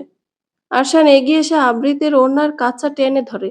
আবৃতি ফিরতেই ছেলেটি সরল আবদার করলো, মাম্মাম, চলো না একটু, আমরাও ঘুরবে একটু। কিন্তু বাবা, আমাদের জলদি বাসায় ফিরতে। কোনো কিন্তু নয় আপু, চলো তো। তোমার সঙ্গ ওয়াফা এবং আমার দুজনেরই অনেক অনেক পছন্দ। গম্ভীর মুখ করে তাকিয়ে থাকা ঐক্যর দিকে তাকিয়ে আবৃতি মেকি হাসল। এরা এত চেপে ধরেছে যে না বলার উপায় নেই। এদিকে ওয়াফার পাপার মুখ দেখে মনে হচ্ছে তিনি বিরক্ত হচ্ছেন। শুধুমাত্র ভদ্রতার খাতিরে শান্ত হয়ে দাঁড়িয়ে আছেন। ওয়াফা দুহাতে পাপার শার্টের টাই ধরে ঝাঁকায়। পাপা, ও পাপা, সুইটি আন্টিকে বলো না আমাদের সাথে আসতে। তুমি জানো, সুইটি আন্টির সাথে ঘুরু ঘুরু করতে অনেক মজা। মেয়ের আধো আধো গলা শুনে এতক্ষণ ধরে নীরব দর্শকের ভূমিকা পালন করা ঐক্য এবার সরাসরি আবৃত্তির কাচুমাচু মুখপানে চাইল। ঐক্য দৃষ্টি দেখে আবৃত্তি বোকা বোকা হাসল। এই দুষ্টুটা নিজের পাপার সামনে আবৃত্তির প্রেস্টিজ পাঞ্চার করে দম নেয় প্রতিবার। ঐক্য ভরাট কণ্ঠে আবৃত্তিকে অফার করলো, বাচ্চারা যেহেতু এত করে বলছে, প্লিজ জয়েন আস মিসেস আবৃত্তি। ঐক্য প্রশ্নবোধক দৃষ্টিতে চাইল। মিস আবৃত্তি, আবৃত্তি খন্দকার আমার নাম। ঐক্যর ভ্রু টান টান হয়ে গেল। প্রশ্নবোধক দৃষ্টিতে চেয়ে রইল আবৃত্তির পানে। আবৃত্তি স্বাভাবিকভাবেই বলল, আমি একজন সিঙ্গেল মাদার। ঐশী এগিয়ে এসে পরিস্থিতি স্বাভাবিক করতে বলল, আহ, তোমরা কি এখানেই দাঁড়িয়ে থাকবে? এদিকে বলছো দেরি হচ্ছে। আবৃত্তি এবারও ভোদাই মার্কা হাসি দিল, চিপায় পড়ে জোরপূর্বক হেসে বলে, আচ্ছা ঠিক আছে। আবৃত্তির কথায় কোলে থাকা ওয়াফা ইয়াহু বলে চিল্লিয়ে ওঠে। ঐশী হেসে বলে, চলো তবে যাওয়া যাক। ড্রিম হলিডে পার্ক, এটি মূলত বাচ্চাদের জন্য বিশেষভাবে তৈরি করা একটি দৃষ্টিনন্দন সাফারি পার্ক। চারদিকে বাচ্চাদের হইচই আর উল্লাসে মেতে আছে পার্কটা। আরশান আর ওয়াফা একটা প্লে স্ট্রোলারের দুপ্রান্তে দুজন ঝুলে আছে। আপাতত কিছু সময়ে তারা নিজেদের পুরনো ঝগড়া ভুলে এক টিমে আছে। তাই তো খিলখিল করে হেসে নিজেরা নিজেদেরকে দোল দিচ্ছে। ফুড কাউন্টারের ওইদিকে বসে থাকা দুজন বাবা মা মুগ্ধ দৃষ্টিতে নিজেদের সন্তানকে দেখছে। গোলাকার টেবিলের দুপ্রান্তের দুটি চেয়ারে বসে স্ট্রোলার থেকে দৌড়ে হাঁপাতে হাঁপাতে দুটিতে এবার স্লাইডারে উঠে স্লাইড দিতে লাগলো, যেন তাদের আজ কোনো ক্লান্তি নেই। ও মা, তোমরা এখনো কিছু অর্ডার করনি? ঐশী ফোনটা ব্যাগে ঢুকাতে ঢুকাতে বলল। ওর কথায় ঐক্য নড়ে চড়ে বসে এক পলক কাচুমাচু করে বসে থাকা আবৃত্তিকে আর চোখে দেখিয়ে নিয়ে বলল, আমি কি অর্ডার করব? আমি তো আর জানি না উনি কি খেতে পছন্দ করেন। আচ্ছা, তোমাদের করতে হবে না, দেখি মেনু কার্ডটা দাও, আমি অর্ডার করে দিচ্ছি। খাবার আসতে কিছুক্ষণ সময় লাগবে, তাই ঐক্য একটু উঠে বাচ্চাদের ওখানটায় চলে গেল। ও বুঝতে পেরেছে আবৃত্তি ওর উপস্থিতিতে কমফোর্ট পাচ্ছে না। টেবিলে কেবল তখন আবৃত্তি আর ঐশী বসে আছে। সকালে মাহিরা আসার ব্যাপারটা হুট করে আবৃত্তির মনে পড়ল। ও তটস্থ হয়ে ভাবল, ঐক্যকে জানালে হয়তো সমস্যা হবে। ঐশীকে কি একটু জিজ্ঞেস করবে? কিন্তু কারো ব্যক্তিগত বিষয়ে হস্তক্ষেপ করা কি ঠিক হবে? আবৃত্তিকে চিন্তায় বিভোর থাকতে দেখে ঐশী ওর হাতের ওপর একটা হাত রাখে। কোনো সমস্যা আপু? তোমাকে চিন্তিত দেখাচ্ছে। আবৃত্তি আমতা আমতা করে বলল, তোমাকে একটা কথা জিজ্ঞেস করব ঐশী, যদি কিছু মনে না করো। না না আপু, তোমার কোনো প্রশ্ন থাকলে তুমি নিশ্চিন্ত মনে করতে পারো। এ মানে ওয়াফার বাবা মার কি সেপারেশন হয়ে গিয়েছে? ঐশীর উজ্জ্বল মুখজোড়া নিমিষে আধারে ঢেকে যায় প্রশ্নটি শুনে। আবৃত্তি ভালোভাবে খেয়াল করে তা। ঐশী ক্ষীণ কণ্ঠে বলে, হ্যাঁ, অনেক আগেই হয়ে গিয়েছে। আবৃত্তির সব তালগোল পাকিয়ে যায়। ও মনে করার চেষ্টা করে, মাহিরা মিডিয়ায় কবে এসেছিল। উদ্ঘাটন করে মাহিরার মিডিয়া জগতে আসার কিছু বছর মাত্র। তাহলে কেন কেউ তার সংসার বাচ্চা সম্পর্কে কিছুই জানলো না? এটা কি ইচ্ছাকৃতভাবে লুকিয়ে রাখা হয়েছিল? আবৃত্তি ঐশীর দিকে তাকায়, যে কিনা বিধুর নয়নে ওয়াফা আর ঐক্যর দিকে তাকিয়ে আছে।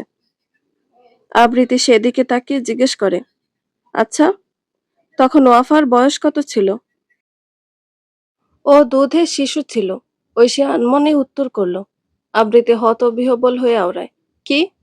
ওয়াফা তাহলে কি তখন ওর মায়ের কাছে ছিল, যেহেতু ও ছোট ছিল? ঐশী এবার পুরোপুরি আবৃত্তির দিকে তাকায়। আবৃত্তি উত্তরের আশায় চেয়ে আছে তার দিকে। ঐশী মলিন হেসে বলল, না, ওর মা নিজের সংসার, দুধের শিশু আর আমার ভাইয়াকে ছেড়ে চলে গিয়েছিল। আবৃত্তি অবাক হয়ে বলল, কিন্তু কেন? নিজের ক্যারিয়ারের জন্য। তার কাছে তখন মনে হয়েছিল না চাইতো আল্লাহর ইচ্ছেতে চলে আসা নাজুক প্রাণটি তার কেরিয়ারের পথে প্রধান অন্তরায়। তাই সে স্বামী সন্তানের মাঝে নিজের স্বপ্ন আর কেরিয়ারকে বেছে নিয়েছিল। আবৃত্তি ভাষা হারিয়ে তাকিয়ে রইল। ও বলতে গেলে মাহিরাকে মডেল হিসেবে অনেক পছন্দ করে। ওর চলন বলন মডেলিং, ওর কন্টেন্টগুলো আবৃত্তির ভালো লাগে। সোশ্যাল মিডিয়ায় কখনো মাহিরার ব্যক্তিগত কোনো তথ্য উঠে আসেনি। সবাই জানতো ঢাকা বিশ্ববিদ্যালয় থেকে গ্রাজুয়েশন কমপ্লিট করে মডেলিং এ আসা হয়েছে অতিমাত্রায় সুদর্শনা এই যুবতীর। কিন্তু সোশ্যাল মিডিয়ার কোথাও তার ব্যক্তিগত জীবনের কোনো তথ্য জানা যায়নি। তাহলে এসব কি? মাহিরা নিজের কালো অতীত সবার কাছ থেকে স্বইচ্ছায় লুকিয়ে রেখেছে? আপু, হো। আবৃতির ধ্যান ভাঙে, ফিরে তাকায় এদিকে। ঐশী বিষণ্ণ স্বরে বলল, তুমি হয়তো ভাবছো আমার ভাইয়ার কোনো দোষে হয়তো তাদের ডিভোর্স হয়েছে, তাই না? ও মা, না না, একটা সম্পর্কে যে অলয় ছেলেদের দোষ থাকে তা তো না। এটা একটা ভ্রান্ত ধারণা যে একটা সম্পর্কের ভাঙনের জন্য কেবল একজন পুরুষ দায়ী। আমার সাথে যেটা হয়েছে সেটা যে সব সম্পর্কে হবে এমন তো কোনো কথা না। প্লিজ, এসব কোনোদিন কাউকে জানাবেন না, বিশেষ করে ওয়াফাকে। ও জানে ওর মা মারা গিয়েছে। আবৃতি কি বলবে ভেবে পেল না। ওকে ঐশীকে বলে দেবে আজ মাহিরার ওয়াফার স্কুলে আসার কথা। অনেকক্ষণ নিজের মনের সাথে যুদ্ধ করে আবৃতি হঠাৎ বলে ওঠে, ঐশী, আজ ওয়াফার মা স্কুলে এসেছিল। ঐশী স্তব্ধ, বিস্মিত চোখে তাকায়। হতবাক বনে গিয়ে আনমনে বিড়বিড় করে, কি? মাহিরা? কিভাবে? না না, এটা কিভাবে সম্ভব? ঐশী নিশ্চিত হতে দুরু দুরু বুকে আবৃতিকে শুধায়, আপু, তুমি শিওর ওয়াফার মা এসেছিল? হুম, তিনি তো নিজেকে ওয়াফার মা বলেই পরিচয় দিয়েছিলেন।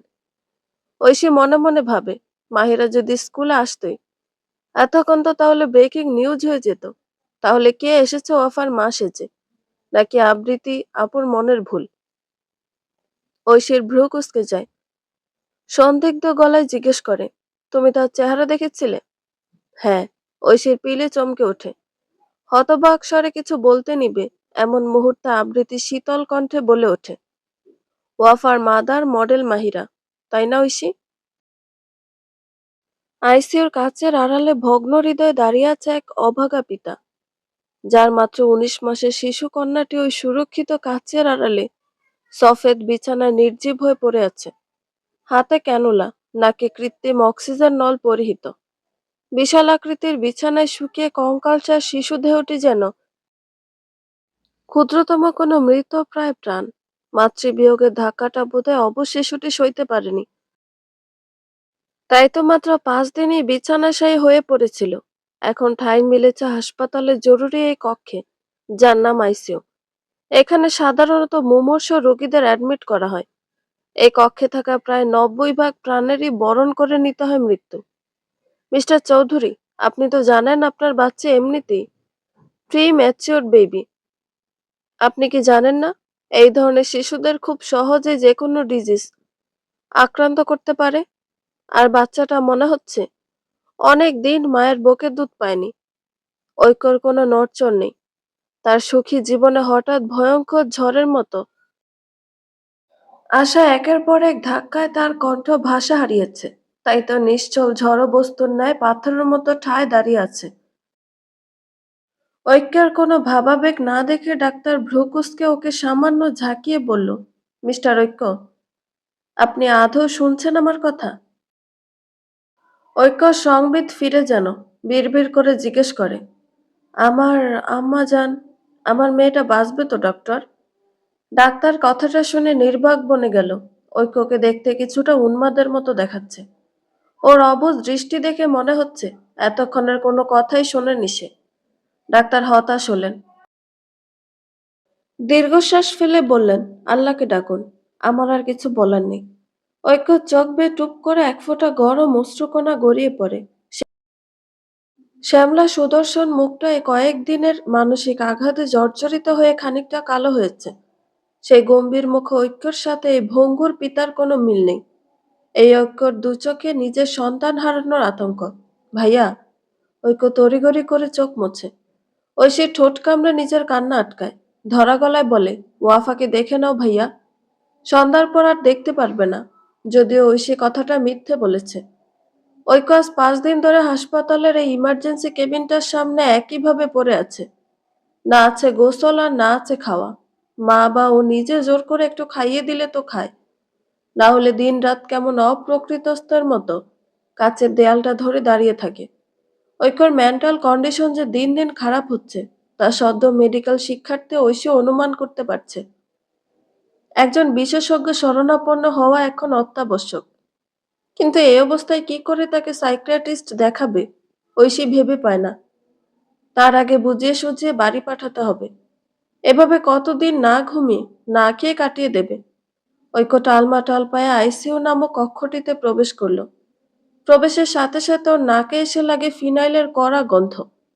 ঐক্য হা করে শ্বাস টানে। এই রুমটিতে প্রবেশ করলে ওর হাঁসফাঁস লাগে। মনে হয় নিঃশ্বাসটুকু নিতে পারছে না। পারবে কি করে? তার জীবন সঞ্চারিণী যে ওই বিছানায় নিস্তেজ হয়ে পড়ে আছে। ঐক্যর চোখ জোড়া টলমল করে ওঠে। নিজের প্রাণের চেয়েও প্রিয় সন্তানের করুণ দশা ও কিছুতেই মানতে পারছে না। ওর মনে পড়ে আজ থেকে 5 দিন আগের দৃশ্য। জন্মের পর থেকে ওয়াফা ভীষণ দুর্বল প্রকৃতির বাচ্চা। অল্প যে কোনো কিছুতেই বাচ্চাটা নাজুক হয়ে পড়ে। তার ওপরও সম্পূর্ণ মায়ের বুকের দুধে অভ্যস্ত। শত চেষ্টা করেও তাকে অন্য কোনো খাবার খাওয়ানো কষ্টসাধ্য। মাহিরা চলে যাওয়ায় তখন 1 মাস ঘনিয়েছে। প্রথম দিন 15 বহু কষ্টে সামলিয়ে রাখতে পারল। বেশ কিছুদিন ধরে বাচ্চাটা এক নাগাড়ে কান্না করছিল। না ফিডার মুখে তুলছিল আর না কারো কাছে শান্ত হচ্ছিল। একদিন সন্ধ্যায় হঠাৎ করে একটা ঝাঁকি দিয়ে ওঠে, একদম নিস্তেজ হয়ে পড়ে। ঐক্য বিন্দুমাত্র দেরি না করে ওকে হসপিটালে ইমার্জেন্সি ওয়ার্ডে ভর্তি করায়। ডাক্তাররা টেস্ট করে জানান ওয়াফার খিঁচুনি উঠেছিল, সাথে শিশু ডায়রিয়া। সেদিন রাতেই বাচ্চাটার অবস্থা বেগতিক হলে তাকে জরুরি অবস্থায় আইসিইউতে শিফট করা হয়। কিন্তু এখন অবধি বাচ্চাটার শারীরিক অবস্থার কোনো উন্নতি দেখছেন না ডাক্তাররা। সাদা বিছানায় উদাম শরীরে কতগুলো যন্ত্রপাতি দিয়ে বাচ্চাটাকে পর্যবেক্ষণে রাখা হয়েছে। এই কয়েকদিনে ফুলকো আদরে গালগুলো ভেঙে হাড় ভেসে উঠেছে। যে মানুষটা নিজের পিতার মৃত্যুতে কাঁদেনি, তার চোখগুলো থেকে আজ অজান্তেই টপ টপ করে বাড়ি ধরার মতো নিঃশব্দ অশ্রু বইছে। ঐক্য ধপ করে ওয়াফার বেডের কাছে মেঝেতে হাঁটু গেড়ে বসে। কাঁপা কাঁপা হাতটা বাড়িয়ে মেয়ের মাথায় হাত বুলিয়ে দেয়। মনে মনে প্রার্থনা করে ওর সন্তানের কিছু হলে যেন ওপরওয়ালা ওকেও নিয়ে নেয়। কর্তব্যরত চিকিৎসক ওয়াফার শারীরিক গতিবিধি নিরীক্ষণ করতে করতে বলল, বাচ্চাটাকে বোধহয় হঠাৎ করে ফর্মুলা মিল্ক দেওয়া হয়েছে, তাই ওর ডাইজেস্ট করতে সমস্যা হয়েছে। হঠাৎ করে এই বয়সে ফর্মুলা কেন খেতে দিয়েছিলেন? ঐক্যের কোনো ভাবাবেগ নেই, যেন শোনেইনি কিছু। ডাক্তার নিজের মতো পুনরায় জিজ্ঞেস করে, বাচ্চাটার মা কোথায়? ঐক্য ওয়াফার দিকে এক দৃষ্টিতে চেয়ে থেকে নিষ্প্রাণ স্বরে বলে, মরে গিয়েছে। সব শুনে আবৃত্তি কতক্ষণ থম মেরে রইল। ঐশী উদাস নয়নে অধরে তাকিয়ে আছে। অশ্রুতে চোখ যুগল ভরে উঠেছে ততক্ষণে। আবৃত্তির চোখ তুলে ঐশীকে অবাক গলায় জিজ্ঞেস করলো, এমন মাও হয়? ঐশী চোখ ফিরিয়ে তাকায়, ফিচেল হেসে বলে, স্বার্থান্বেষীরা পারে আপু। যেই মা নিজের মাতৃত্ব, বিবেক, দায়িত্ব বিসর্জন দিয়ে দেয় সে সবই পারে। আবৃত্তি কি বলবে ভেবে পেল না। যেখানে আরশানের শরীরে তিল সম আচরে ও পাগল প্রায় হয়ে যায়, সেখানে অতটুকু দুধে শিশুকে ছেড়ে মাহিরার মতো মা কিভাবে থেকেছে জানো আপু? ওয়াফা যখন রাতের পর রাত ওই পিশাচিনীর জন্য কাঁদত, ভাইয়া তখন নিজের আত্মসম্মান বিসর্জন দিয়ে পাগলের মতো ওর নাম্বারে কলের পর কল দিতে থাকতো। কিন্তু ওই নিষ্ঠুরতম মানবী ফোনটা তুলতো না। অতীতের ওই ধাক্কাগুলো ভাইয়ার মন মস্তিষ্কে বিরূপ প্রভাব ফেলেছে। এতগুলো বছর পর এখনো ভাইয়া স্বাভাবিক জীবনে ফিরতে পারেনি। বলতে বলতে ঐশী ঝরঝরিয়ে কেঁদে দেয়। আবৃত্তি অসহায় চোখে তাকিয়ে থাকে। দৃষ্টি ফিরিয়ে দূরে স্লাইডারের কাছে বাচ্চাদের নজরে রাখা চুপচাপ পুরুষটিকে এই প্রথমবার পূর্ণ মনোযোগের সহিত চাইল। কে বলবে এই লোক এত যন্ত্রণা বুকে জমিয়ে বেঁচে আছে? আবৃতি নিজেও তো একই নৌকার মাঝি, তাই হয়তো ঐক্যের যন্ত্রণাটা ও গভীরভাবে উপলব্ধি করতে পারল। ঐশী এখনো ফুঁফিয়ে কাঁদছে। ঐক্যর দিকে নিষ্পলক তাকিয়ে আবৃতি হঠাৎ আনমনে বলে ওঠে, কেঁদো না ঐশী, দেখবে একদিন এমন কেউ তোমার ভাইয়ার জীবনে আসবে যে অগোছালো ঐক্যকে গুছিয়ে দেবে, যে মাতৃস্নেহ বঞ্চিত বাচ্চাটাকে পরম মমতা আগলে নেবে।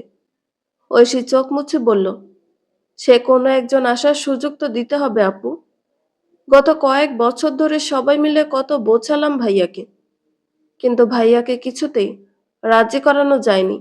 তার এক কথা, যেখানে জন্ম দেয়নি মা নিজের পেটের সন্তানকে ছেড়ে চলে যেতে পারে, সেখানে সৎ মা কি করে তার সন্তানকে আগলে নেবে? কিন্তু আপু, এভাবে তো চলতে পারে না। ওয়াফা সবসময় মনমরা থাকে।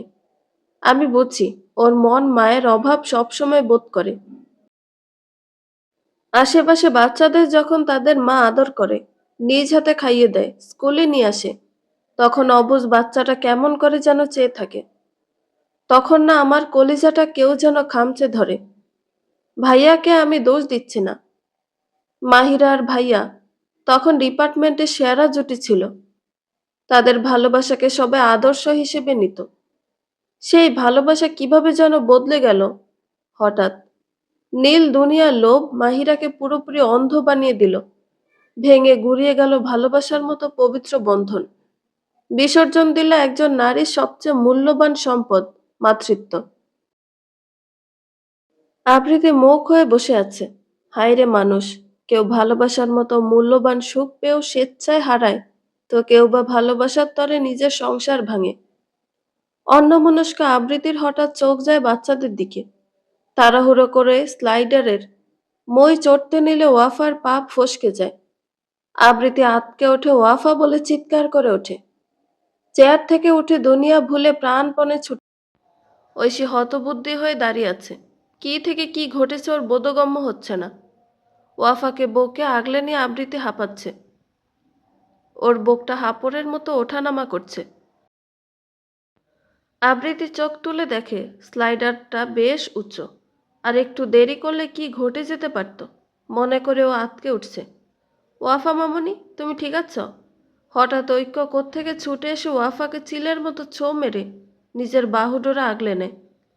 ঐক্য পাগলের মতো ওয়াফার সারা শরীর হাতড়ে বিড়বিড় করে, আম্মাজান, আম্মাজান, তুমি ঠিক আছো? ওয়াফা পিট পিট করে উপর নিচ মাথা নাড়ায়। ঐক্য মেয়ের কপালে চুমু খেয়ে নিজেকে খানিকটা ধাতস্থ করে।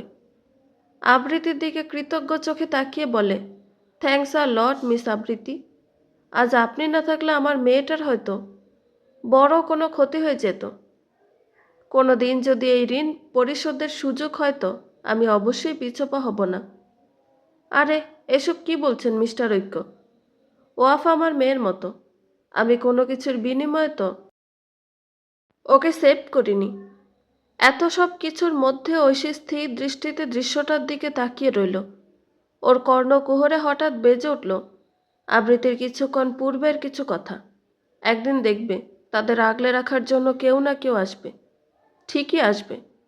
ঐশীর চোখের পলক এক মুহূর্তের জন্য পড়ে না। ওর চোখে যেন ভেসে উঠল একটি সুখী পরিবারের দৃশ্য, যেটার কল্পনা ও সবসময় করে আসছে। রাজধানীর একটি অভিজাত রেস্টুরেন্টের একটি গোল টেবিলে সবাই বসে আছে। রেস্টুরেন্টটি পার্কের নিকটে হয় ঐক্য সবাইকে এখানে নিয়ে এসেছে। বাহারি খাবার দাবার পুরো টেবিল জুড়ে। আবৃতি কাচুমাচু হয়ে কোণার একটি চেয়ারে বসে আছে। পাশে বসে ঐশী খেতে খেতে রাজ্যের গল্প জুড়ে দিয়েছে। ওর চেহারা এখন কিছু কালাতিক্রম, পূর্বের অবসাদের রেশ খুঁজে পাওয়া যাবে না। আবৃতির বরাবর সামনের চেয়ারে ঐক্য কপাল কুঁচকে বাম হাতে ফোনে খটাখট আঙুল চালিয়ে কি যেন করে চলেছে, আর মাঝে মাঝে ফোর্ক দিয়ে একটু একটু করে খাবার মুখে দিচ্ছে। তার কুঁকড়ে যাওয়া কপাল আর গম্ভীর আনন্দ দেখে বোঝা যাচ্ছে বেশ সিরিয়াসলি কিছু একটা করছে ফোনে। আবৃতি এক পলক সেদিকে তাকিয়ে সাথে সাথে চোখ সরিয়ে নিল। ওর কেমন জানি হাঁসফাঁস লাগছে। বুকটা হঠাৎ কেমন যেন ভার ভার লাগছে। এই রেস্টুরেন্টটার সাথে ওর অতীতের কিছু স্মৃতি জমে আছে। এই রেস্টুরেন্টটায় প্রায়শই ধ্রুব ওদেরকে নিয়ে আসতো। আবৃত্তির প্রতি ভালোবাসা না থাকলেও ধ্রুব সবসময় চেষ্টা করত স্বামী আর পিতা নামক দায়িত্বটা অন্তত পালন করার। তাই তো উইকেন্ডে কোনো পার্ক বা রেস্টুরেন্টে আবৃত্তি দর্শনের সৌভাগ্য হতো। কখনো কখনো আবার ছেলের বায়নায়ও নিয়ে আসতো এখানে। আবৃত্তিকে কি আর বাসায় ফেলে আসা যায়? তাই হয়তো চক্ষু লজ্জায়ও নিয়ে আসতো এখানে। আবৃত্তি ওড়নাটা টেনে নিজের কপালের ঘাম মুছল। এই কনকনে ঠান্ডা আবহাওয়াতেও ও এত কেন ঘামছে বুঝতে পারছে না। মনের মধ্যে কিছু একটা খসখস করছে, যেন খারাপ কিছু একটা হতে চলেছে। নাকি সব ওর মনের ভ্রান্ত ধারণা? হয়তো ধ্রুব নামক নেগেটিভিটি ওর মনকে প্রভাবিত করেছে, তাই এমন অদ্ভুত অশান্তি হচ্ছে মনে। আবৃত্তির চোখ ঐক্যর পাশের চেয়ারে পড়ল। দৃশ্যটা দেখে কিছুটা অবাক হলো সে। পরক্ষণে ওর ঠোঁট জোড়ে মৃদু হাসি খেলে গেল। চেয়ারে বসে বসে ওয়াফা আর আরশান খাবার খাচ্ছিল। ওয়াফা চিকেনের পিসটা কাটতে পারছিল না দেখে আরশান নাইফটা নিয়ে সুন্দর মতো কেটে কেটে ওয়াফার প্লেটে দিচ্ছে। যদিও অপটু হাতে কাটতে তার বেশ বেগ পোহাতে হচ্ছে, তবু এই ছোট্ট হাতে দায়িত্ব নিয়ে ওয়াফাকে সাহায্য করার সর্বাত্মক চেষ্টায় সে। আবৃত্তির চোখ জুড়িয়ে যায় ছেলের পরোপকারিতায়। এতক্ষণের খারাপ লাগার রেশ উড়ে মনটা একটুখানি হালকা হয়। ও প্রার্থনা করে তার ছেলেটা যেন এই সুন্দর সুন্দর গুণগুলো সাথে নিয়ে একজন আদর্শ মানুষ হতে পারে। আবৃত্তির জীবনে শত না পাওয়ার অভিযোগ যেন আরশান পূর্ণ করে। বাচ্চাটা যেন বড় হয়ে তার মায়ের দায়িত্ব একা হাতে নেয়। এই তো এতটুকুই। আবৃত্তির যে আর কিছুই চাওয়ার নেই জীবন থেকে। এক সময় চেয়েছিল অনেক কিছু। নিজের স্বপ্ন পূরণ যখন করতে পারল না, তখন চেয়েছিল থাক, মন দিয়ে সংসার করবে, স্বামীর ভালোবাসায় গোটা জীবন কাটিয়ে দেবে। কিন্তু কিছুই তো হলো না। তাই এখন আবৃত্তি জীবন থেকে আর কিছুই চায় না, শুধু চায় তার বুকের ধনকে, যার মুখের দিকে তাকিয়ে আবৃত্তির সব দীর্ঘশ্বাসের সমাপ্তি হয়। আরশানের কষ্ট হচ্ছিল দেখে আবৃত্তি নিজে নাইফটা হাতে নেয়। দক্ষ হাতে চিকেনগুলো কেটে সসে ডুবিয়ে শেজওয়ান রাইসের সাথে নিজে ওয়াফার মুখের সামনে ধরে। ওয়াফা ফ্যাল ফ্যাল করে তাকিয়ে থাকে। আবৃত্তি চোখের ইশারায় হা করতে বলে। ওয়াফা ভয়ে ভয়ে পাশ ফিরে তাকিয়ে দেখে আরশান শান্ত দৃষ্টিতে তাকিয়ে আছে। আজ আর চোখে মুখে কোনো হিংসাত্মক তৎপরতা নেই। ওয়াফার ভীতি যেন দূর হলো। খুশি মনে মুহূর্তেই টুপ করে আবৃত্তির বাড়িয়ে রাখা নলা মুখে পুরে নেয়। আবৃত্তি আপন মনে হাসে। এদের দুটিতে এসব দুষ্টু মিষ্টি খুনসুটিগুলো ও বেশ উপভোগ করে। এটাও জানে দুজন পূর্ব শত্রু থেকে সদ্য বন্ধুত্ব পেতেছে। তাই তো চোখে চোখে নীরব ভাষায় একজন আরেকজনের মন রক্ষা করে চলছে। ঐশী মুগ্ধ চোখে সেই দৃশ্য অবলোকন করে। কিছু একটা ভেবে ওর ভেতরটা উচাটন করে। পরক্ষণেই নিজের আজন্মকাল গম্ভীর আর কপাল বেঁকে রাখা ভাইয়ের মুখখানা পরখ করে আকাশ কুসুম চিন্তার ইতি টানে।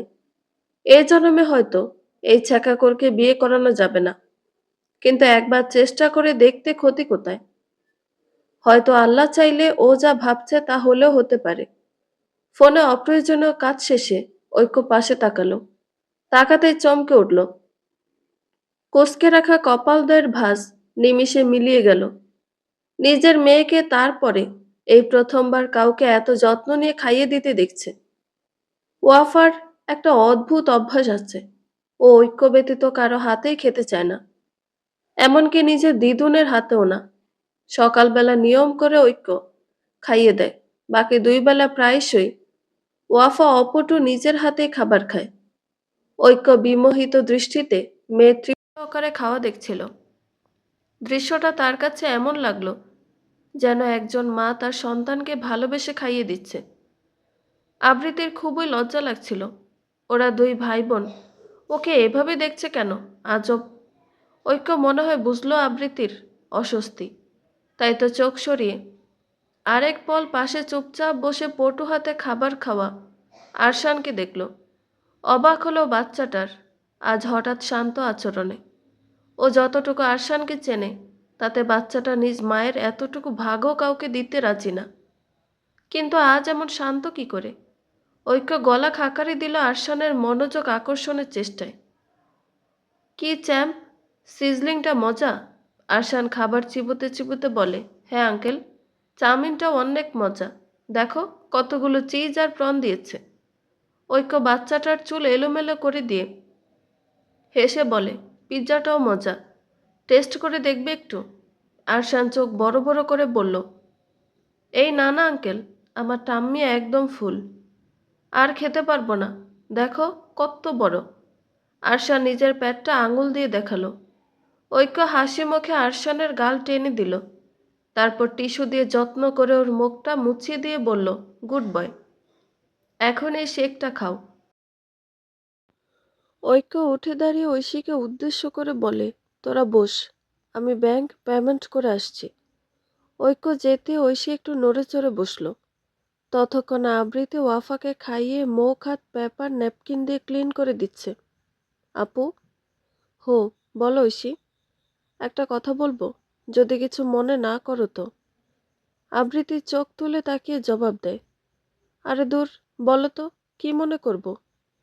আমি অত কিছু মনে করি না, তুমি দ্যাদার্সে বলে ফেলো। মানে, এরপর কি করবে কিছু ভাবলে? আবৃতি স্বাভাবিকভাবে প্রত্যুত্তর করে, আমি তো চাচ্ছি কোনো একটা ছোটোখাটো জবে ঢুকে যেতে। কিন্তু তোমার স্যার এই কথা শুনলেই রেগে অগ্নিশর্মা হয়ে যান। দুধে দাঁত পড়েছে 2 দিন হয়নি, তিনি নাকি বোন ভাগ্নের সব দায়িত্ব পালন করবেন। আমি যেন কোনো জব টবের কথা না ভাবি। সে আমার আবার বিয়ে দেবেন।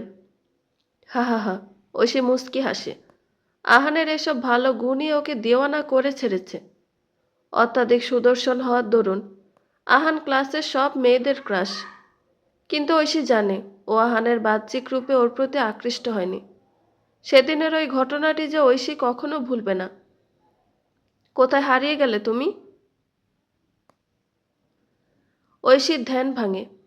ও একটু সাহস করে একটা অতি ব্যক্তিগত প্রশ্ন করে বসল, আপু, তুমি বিয়ে নিয়ে কিছু ভেবেছ? আবৃতির ব্যস্ত হাত থেমে যায়, কিছুক্ষণ আনমনা হয়ে বসে থাকে। ঐশী ভাবল আবৃতি হয়তো মাইন্ড করেছে। আপু, আমি সরি, আসলে দ্বিতীয় সূচনা হলে কেমন হয় ঐশী? মানে? আবৃতি এবার শীতল চোখ তুলে তাকায় ঐশীর দিকে। বড্ড সাবলীল গলায় বলে, মানে আমার জীবনে দ্বিতীয় সূচনা হলে কেমন হয়? আমি ইন ফিউচার বিয়ে নামক পবিত্র সম্পর্কটাতে আবার জড়াতে চাই ঐশী। এই সম্পর্কে আমি ভালোবাসা সম্মান কিচ্ছু পাইনি, কিচ্ছু না। এই সম্পর্কটা আমাকে সবসময় অস্বস্তি সংকটে ভুগিয়েছে। কিন্তু আমার তো কোনো দোষ ছিল না ঐশী। কেন আমি গুমড়ে গুমড়ে মরব? আমি বাঁচব, আমি হাসব, প্রাণ খুলে হাসব। আমি আবার লাল শাড়ি গায়ে জড়াবো, আবার স্বামীর জন্য সাজব। দেখব এই সমাজ কি করতে পারে। পুরুষ যদি একটা নারীকে ভেঙে গুড়িয়ে স্বাধীনভাবে এই সমাজে বাঁচতে পারে, তবে কেন একটা নারী নয়? কথাগুলো বলতে বলতে আবৃত্তির গলা কেঁপে কেঁপে ওঠে। মনোহরী চোখ দুটোতে জমে নোনা জল। ঐশী অবাক নয়নে দেখে এক আত্মমর্যাদা সম্পন্ন নারীকে। আরেকবার আবৃত্তির চমৎকার ব্যক্তিত্ব ওর দু চোখ থেকে মুগ্ধতা ছুঁয়ে পড়ে, সম্মানে নুয়ে পড়ে মন। ঠিকই তো, একটা পুরুষ যদি বিচ্ছেদের সপ্তাহখানেকই নতুন জীবন সূচনা করতে পারে, তাহলে একটা নারী কেন বছরের পর বছর একাকিত্ব নিয়ে সংগ্রাম করে যাবে? দ্বিতীয় সূচনা তো নারীর জীবনও দরকার। আবৃত্তি হঠাৎ ধরা গলায় বলে ওঠে, জানো ঐশী, আমার না একটা সংসার করার বড্ড শখ। বলতে বলতে আবৃত্তির চোখের নোনা জলগুলো বর্ষণ হয়ে ওর গাল বেয়ে নামে। ঐশী কতক্ষণ আনমনে কিছু ভাবে। সামনে একবার তাকায় ভিডিও গেমে মগ্ন আরশান ওয়াফাকে দেখে। আরেক পল অদূরের ঐক্যর দিকে তাকিয়ে মনে মনে একটা কঠিন ডিসিশন নেয়। বড় করে একটা শ্বাস টেনে আবৃত্তির এক হাত নিজের মুঠিতে নেয়। অমায়িক হেসে বলে, খুব শীঘ্রই তোমার একটা ভরা সংসার হবে আপু, দেখে নিও। তোমার জীবনে দ্বিতীয় সূচনা আসতে চলেছে। হাসপাতাল থেকে থমথমে মুখে বের হয় ধ্রুব। হাতে ইরা টেস্টের রিপোর্ট মিলিয়ে একগাদা ফাইল। ইরার মাথাটা ঘুরছে, পা জোড়া টলছে। আজ ডাক্তার যা বলল তা যদি সত্যি হয় তাহলে, না না, তাহলে ইরা মরে যাবে, একদম মরে যাবে। ইরার মাথাটা ঘুরে উঠলে পাশে বেখেয়ালি ধ্রুব শার্টের হাতা খামচে ধরে। ধ্রুব ভ্রু কুঁচকে তাকায়। ইরার চোখে জমা পানি আর বড় বড় শ্বাস টানতে দেখে উদ্বিগ্ন হয়ে ইরাকে আগলে ধরে। মুখে হাত বুলিয়ে জিজ্ঞেস করে, কি হয়েছে ইরা? আবার শরীর খারাপ করছে? ইরা কাপা গলায় বলল, ধ্রুব। তখন ডাক্তার কথাটা কেন বলল? ধ্রুব সুদর্শন মুখটাতে নেমে আসে কালো মেঘের ঘন ঘটা। সেই কথাটা শুনে তো ধ্রুবরও বুক কাঁপছে। ধ্রুব দ্রুত নিজেকে সামলায়। এখন যদি ও নিজেই ভেঙে পড়ে তাহলে ইরা আরো আতঙ্কিত হয়ে পড়বে। ইরার বাহু আগলে ধরে নরম স্বরে বলে, ইরা চলো, কোথাও তোমাকে নিয়ে বসি। তোমার রিল্যাক্স হওয়া প্রয়োজন। কেবিন নং 203। কেবিনের কোণার চেয়ারে বসে বাচ্চারা দুটো তখন হট চকলেট শেক খাচ্ছিল। আবৃত্তি আর ঐশী তখনও গম্ভীর আলাপে মগ্ন। ঐক্যের অতীত বিস্তারিত শোনার পর আবৃতর ইচ্ছে হলো নিজের বিষাদ মাখা অতীতটা শেয়ার করে হালকা হতে। ধ্রুব, তোমার অনুমতি নিয়ে দ্বিতীয় বিয়ে করেছিল? ঐশীর হতবাক প্রশ্ন। আবৃত্তি মলিন এসে উপর নিচ মাথা নাড়ায়। কিন্তু তুমি অনুমতি দিলে কেন? মাদার তেরেসা হওয়ার ইচ্ছে জেগেছিল? আবৃত্তি মাথা নাড়িয়ে বলে, ওহো, নিতান্তই বাধ্য হয়ে। আমি অবলা নারী নই যে স্বামী এসে বলবে আর আমি রাজি হয়ে যাব। ঐশী বিভ্রান্ত হয়ে বলল, তাহলে? আবৃত্তি ফিকে হেসে বলে, বিয়ের পর অনাকাঙ্ক্ষিতভাবে আমার আরশান যদি গর্ভে না চলে আসতো তবে হয়তো ধ্রুবকে আমি মুক্ত করে দিতাম, কিন্তু আমি পারিনি। আমার আরশান বাবা বলতে অজ্ঞান ছিল। মিথ্যে বলবো না, ধ্রুব নিজেও আরশান পৃথিবীতে আসার পর থেকে সম্পূর্ণ স্থির হয়ে যায়। ইরার সাথে কখনো ওকে যোগাযোগ করতে দেখিনি। এমনকি ইরার সব স্মৃতি যেগুলো পরম যত্নে আলমারিতে লুকিয়ে রেখেছিল সেগুলোও পুড়িয়ে ফেলে। সবকিছু ভুলে একজন ভালো বাবা আর স্বামী হওয়ার আপ্রাণ চেষ্টা আমি তার মধ্যে দেখতাম। ভালোই চলছিল সব। কিন্তু কিন্তু আবৃত্তি ফোনে ভিডিও গেম খেলায় মগ্ন ছেলের আদরে মুখটার দিকে এক দৃষ্টিতে চেয়ে বলে, বছরখানেক ধরে প্রায় ধ্রুবর ফোনে অচেনা নাম্বার থেকে ফোন কল, মেসেজেস আসতো। প্রথম প্রথম আমি বিষয়টা আমলে নিইনি, কিন্তু দিন যেতেই ধ্রুবর আচরণে ব্যাপক পরিবর্তন লক্ষ্য করি। ওর চোখে সেই প্রথম দিনগুলোর মতো আমার জন্য বিতৃষ্ণা দেখতে পাই। একদিন ও শাওয়ারে ছিল, তখন ওর ফোনটা বেজে উঠলে আমি কৌতূহলবশত তুলি। ওপাশ থেকে ইরার কণ্ঠ শুনে যেন আমার দুনিয়া দুলে ওঠে।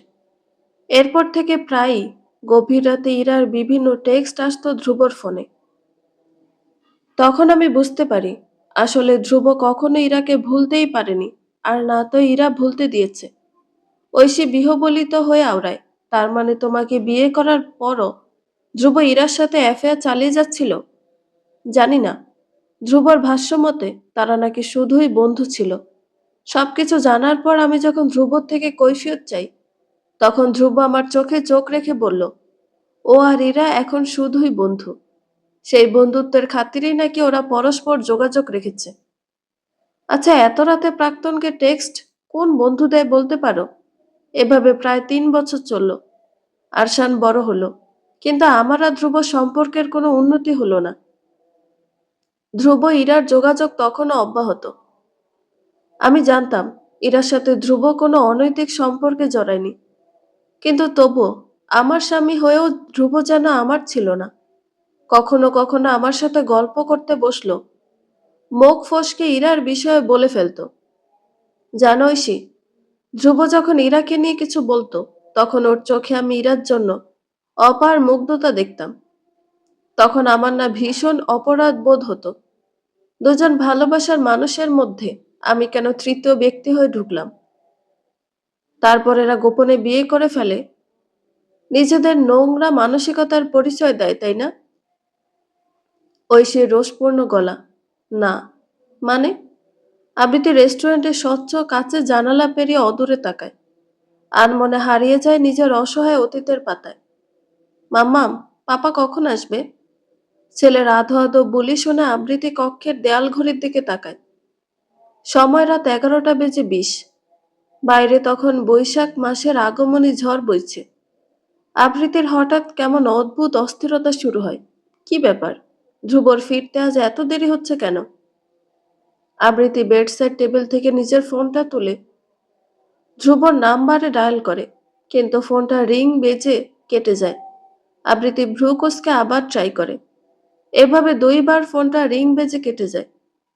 তৃতীয়বারে ডায়াল করলে এবার বিপরীতে সুমিষ্ট নারী কণ্ঠে ফোনটা সুইচ অফ শোনায়।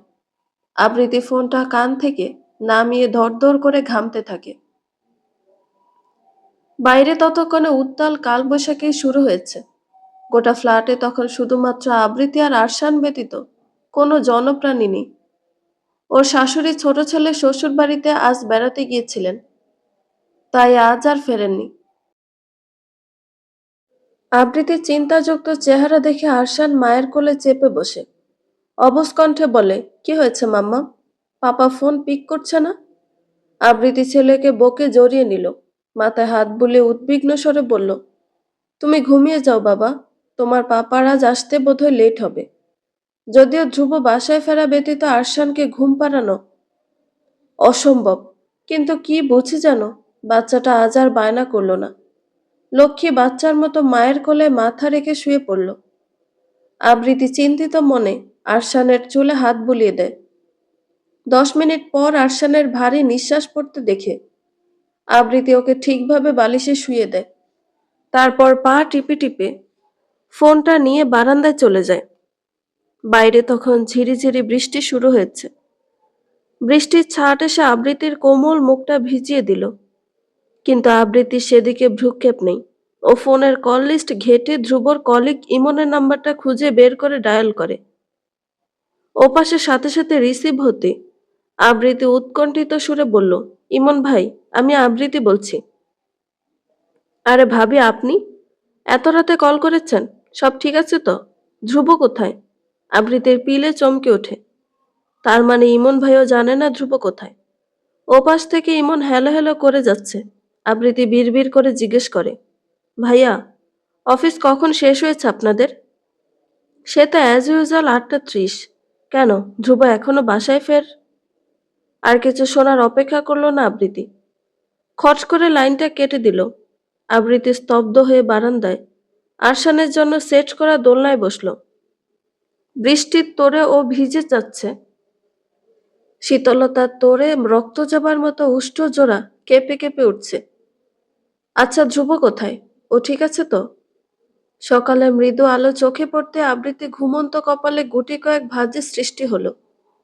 নড়ে চড়ে উঠে সামান্য আবার ঘুমাবার চেষ্টা করে, কিন্তু সারা রাত ঝড় বৃষ্টি পেরিয়ে সকালে সূর্যটা আজ বেশ কড়াভাবে তার রশ্মিতে ধরণীকে আলোকিত করে চলেছে। আবৃতি পিট পিট করে চোখ খুলে দেখে সে কাল রাতে বারান্দার দোলনাটায় ঘুমিয়ে পড়েছিল। কতক্ষণ ঘুম ঘুম চোখে শান্ত হয়ে বসে থাকে। হঠাৎ কাল রাতে সবকিছু মনে পড়তে হতচকিত হয়ে দোলনা থেকে উঠে এক ছুটে নিজেদের বেডরুমে পৌঁছায়। সদ্য ঘুম ভাঙা দুর্বল মস্তিষ্কে ক্ষীণ আসা ধ্রুবকে হয়তো প্রতিদিনের মতো আরশানকে জড়িয়ে ধরে পরম আবেশে ঘুমিয়ে থাকতে দেখবে, কিন্তু বিধি বাম, রুমে এসে দেখে আরশান বিছানায় একাকী ঘুমিয়ে আছে। আবৃতি দেয়াল ঘড়িতে তাকিয়ে দেখে ঘড়িতে সকাল 8টার ঘর প্রায় আধ ঘন্টা আগেই পেরিয়ে গিয়েছে। আবৃতির মাথাটা ভনভন করে ঘুরছে।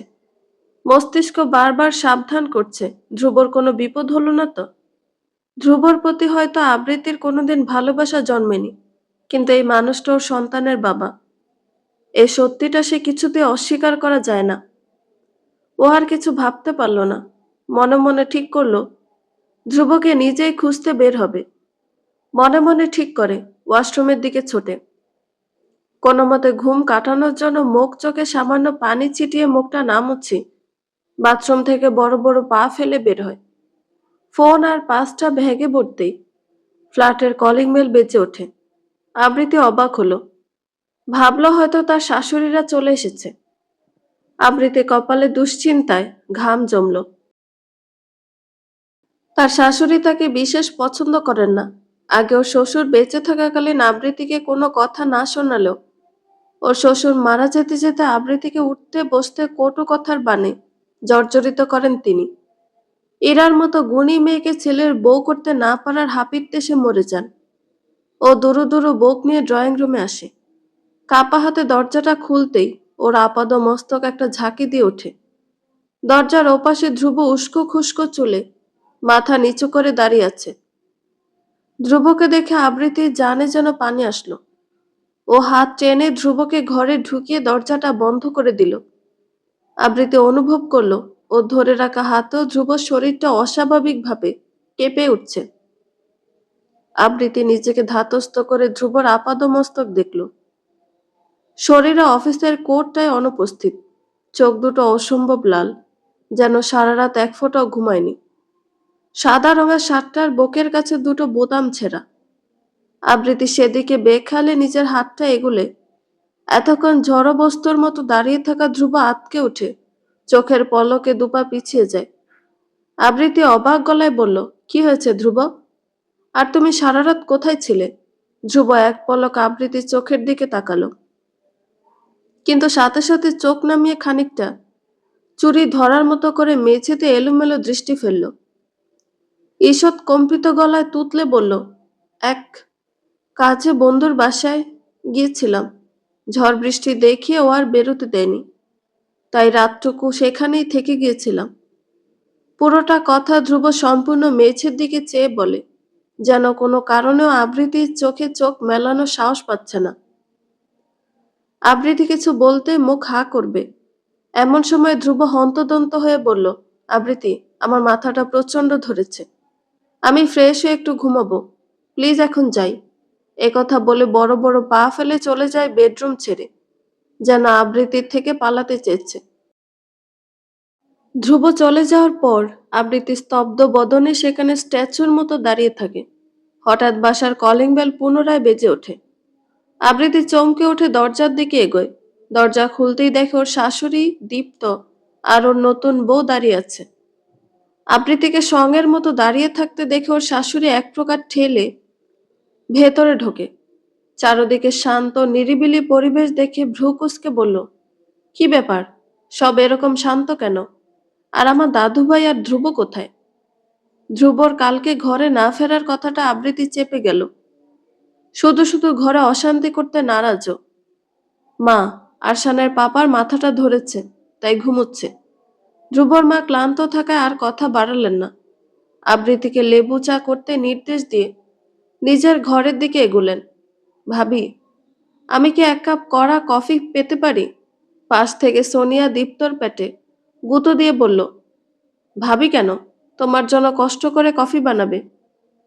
ভাবি থাক, কফিটা আমার বউ বানাবে। সোনিয়া দীপ্তর মাথায় চাটি মেরে বলল, ইস, শখ কত, নিজের কফি নিজে বানাও গিয়ে। ভাবি দেখেছ? আবৃতি ওদের দুজনের খুনসুটি মুগ্ধ নয়নে দেখে। এরকম দুষ্টু মিষ্টি খুনসুটিগুলো কখনো ওর আর ধ্রুব সম্পর্কে ছিল না।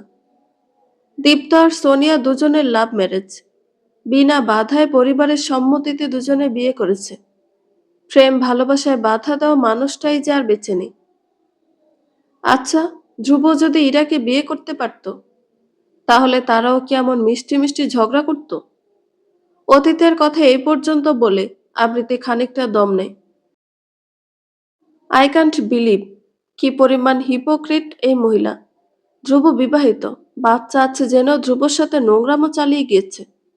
আমি তো ভাবতেই পারছি না একজন মেয়ে জেনে বুঝি কি করে আরেকটা মেয়ের ঘর ভাঙে। ঐশী ছটফটিয়ে বলে, ওর পুরো শরীরে যেন কেউ আগুন ধরিয়ে দিয়েছে। আবৃতি কাষ্ট হাসে, মেয়েটা এইটুকু শুনে এমন করেছে, আসল কাহিনী শুনলে কি করবে? ঐশী রাগে চিরবির করে বলে, আম্মু ঠিকই বলে, একটা নারী আর একটা নারীর সবচেয়ে বড় শত্রু। আবৃতি হঠাৎ বলে ওঠে, সব দোষ তো আর ইরার একার না ঐশী। ধ্রুব তো আর ধোয়া তুলসী পাতা না। মানে, প্লিজ সব খুলে বলো আপু। আবৃতি মুখ খুলে কিছু বলতে নেবে, কিন্তু সামনের দৃশ্যপট দেখে ওর পায়ের তলার জমিন সরে যায়। শরীরটা প্রচন্ড কম্পনে ঝাঁকি দিয়ে ওঠে। কিছুক্ষণ আগে রেস্টুরেন্টের গ্লাস ডোরটি এক হাতে ওপেন করে অন্য হাতে ইরাকে ঢুকতে সাহায্য করলো ধ্রুব। হঠাৎ অনাকাঙ্ক্ষিতভাবে রিসেপশনে নিজের অফিসের বসকে দেখে থমকে যায় ধ্রুব। আনমনে বিড়বিড়ায়, স্যার। ইরা ধ্রুব দৃষ্টি অনুসরণ করে সামনে তাকায়, দেখে কালো শার্ট আর মিন্ট ব্লু ডেনিম জিন্স পরিহিত এক শ্যামবর্ণা সুদর্শন যুবক বিল পে করছে। ইরা ভ্রুকুসকে জিজ্ঞেস করলো, কার কথা বলছো তুমি? ধ্রুব চোখের ইশারায় দেখায়, ইনি আমার অফিসের বস। ইরা চোখ বড় বড় করে বলল, এই ছেলেটা তোমার বস? দেখে তো মনে হচ্ছে তোমার সেম এজের। ধ্রুব ফিচেল হেসে বলল, তুমি ঠিক ধরেছ, বাট উনি আমার বয়সী না, আমার 1 বছরের ছোট। 31 ওনার সম্ভবত। বাহ, এত অল্প বয়সে এত বড় মাফের বিজনেস ওনার, মানতে হবে দম আছে। তা বিয়ে করেছেন উনি? একটা 5 বছরের পরীর বাবা ইনি। চলো, দেখা যেহেতু হয়েছে, তোমার সাথে পরিচয় করিয়ে দিই। স্যার। ঐক্য ভ্রুকুসকে পেছনে তাকায়, নিজের অফিসের সহকারী ম্যানেজারকে এখানে স্ত্রী সমেত দেখে জিজ্ঞেস করে, ধ্রুব, তুমি এখানে? এই তো স্যার, ওয়াইফকে নিয়ে এসেছিলাম। এরা এদিকে এসো, ইনি আমার বস মিস্টার ঐক্য চৌধুরী। ঐক্য গর্ভবতী ইরাকে পরিলক্ষিত করে সৌজন্য হেসে শুধায়, hello Mrs, good afternoon, nice to meet you. এরা মিষ্টি এসে প্রত্যুত্তরে বলে, মিঠু স্যার। ধ্রুব আশপাশে তাকিয়ে জিজ্ঞেস করে, ওয়াফা মামুনিকে নিয়ে এসেছেন স্যার? ঐক্য মুচকি হেসে মাথা নাড়ায়, ইয়েস। এই একটু হ্যাং আউটে এসেছিলাম। Would you guys R like to join us? ধ্রুব উত্তর দেওয়ার আগে ইরা উৎসুক সুরে বলে, ইয়েস ইয়েস, হোয়াই নট। আমার আপনার বেবি ওয়াফাকে দেখার খুব ইচ্ছে। প্রায়শই ধ্রুব ওর কথা বলে। ঐক্য মুচকি হাসে। ছোট থেকে তার মেয়েটা সবার ভালোবাসা পেয়ে আসছে। বলতে গেলে ঐক্যকে অপছন্দ করা মানুষজনও ওয়াফার মিষ্টি আননে গলে যায়। ঐক্য ওদের নিয়ে ভিআইপি কেবিনে 203-এর দিকে অগ্রসর হয়। সময়টা তখন বৈশাখ মাস। চারদিকে উত্তাল ঝড়ের দাপটে প্রকৃতি বড্ড অশান্ত। ঘড়ির কাঁটা তখন বোধহয় রাত 10টা নাগাদ ছিল। ধ্রুব এই ঝড়ে একটু ধীর গতিতে ড্রাইভ করছে, পাছে যদি কোনো দুর্ঘটনা ঘটে যায়। ড্রাইভ করতে করতে বারবার হাত ঘড়ি দেখছে সে। সন্ধ্যা রাত থেকে রাজধানীতে প্রবল বেগে কালবৈশাখী ঝড় বইছে। রোজকার মতো অফিস ছুটি হওয়ার পর ধ্রুব গিয়েছিল চিজবার্গে আরশানের ফেভারিট তিরামিসু নেওয়ার জন্য। সেখানে যেতে গিয়ে পড়তে হয়েছে বিপাকে। ঝড়ের সাথে প্রচণ্ড বেগে ঝমঝমিয়ে বৃষ্টি শুরু হয়। এই বৃষ্টির তোপে ড্রাইভ ঝুঁকিপূর্ণ ভেবে কতক্ষণ অপেক্ষা করতে হয়েছে সেখানে। তাই আজ এত দেরি হয়ে যাচ্ছে। ড্রাইভ করতে করতে ধ্রুব স্টিয়ারিং নিয়ন্ত্রণ করা হাতটির কবজিতে সংযুক্ত হাত ঘড়িটায় সময় দেখে। সময়ের কাঁটা ছুটতে ছুটতে তখন 10টা বেজে 20 মিনিট। ধ্রুবর মেজাজটা খিচে ওঠে। যত জলদি তার ঘরে ফেরার তারা। মনটা উতলা আরশানের জন্য। নিশ্চয় ছেলেটা তার জন্য না ঘুমিয়ে বসে আছে। পাপাকে ছাড়া আরশান কিছুতেই ঘুমাবে না, এটা আরশানের একটা বদভ্যাস বলা চলে। কিন্তু এই বদভ্যাসগুলি ধ্রুবকে প্রশান্তি এনে দেয়। মনে হয় তার জীবনের না পাওয়ার আফসোসটা বিলীন করতে এসেছে আরশান নামক প্রাপ্তিটা।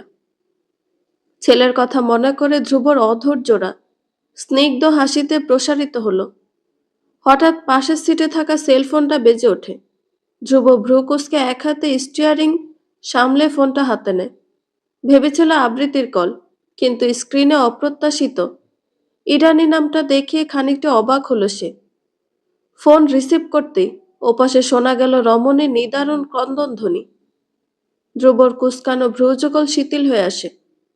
অন্তরে কেন জানি চাপ অনুভব করে প্রাক্তন প্রেমিকার কান্নার শব্দে। ওপাশে ইরা কেঁদেই চলেছে। ধ্রুব অস্থির চিত্তে ব্রেক কষে। অন্তরে ভয়। কি হয়েছে ইরার? ইরা, আর ওকে? কাঁদছো কেন তুমি? ওপাশে ইরা কোনো জবাব না দিয়ে ফুফিয়ে চলেছে। কোনো বিপদের আশঙ্কায় বৃষ্টিমুখর ঠান্ডা আবহাওয়ার আমেজেও ধ্রুবর কপালে বিন্দু বিন্দু শ্বেত জল জমে। অস্বাভাবিকভাবে হৃদস্পন্দনের হার বাড়ে চিন্তায়। ধৈর্যের খেই হারিয়ে খানিকটা ধমকে বলে, ইরা, ফর গডস সেক, কি হয়েছে বলবে? ধ্রুব, ধ্রুব, আমার না কেমন জানি লাগছে। মানে, কি হয়েছে? শরীর খারাপ করছে? ইরা ফুফাতে ফুফাতে ভেঙে ভেঙে বলল, আমি নিঃশ্বাস নিতে পারছি না ধ্রুব। মনে হচ্ছে আমি মরে যাব। এই ফাঁকা অ্যাপার্টমেন্টটা যেন আমাকে গিলে নেবে। তুমি প্লিজ আসো না। আমার ভয় হচ্ছে ভীষণ। আমি বোধহয় মরে যাব। ইরার এমন করুণ আহাজারিতে ধ্রুবর বুকটা ধক করে ওঠে। মনে ঝেঁকে ধরে পুরনো ভয়। ইরা ধানমন্ডির একটা ফ্ল্যাটে একা থাকে, অফিস নিকটে হওয়ার সুবিধার্থে। বহুবার ধ্রুব সাথে কাউকে রাখার জন্য উপদেশ দিল, ইরা সেটা গ্রাহ্য করেনি।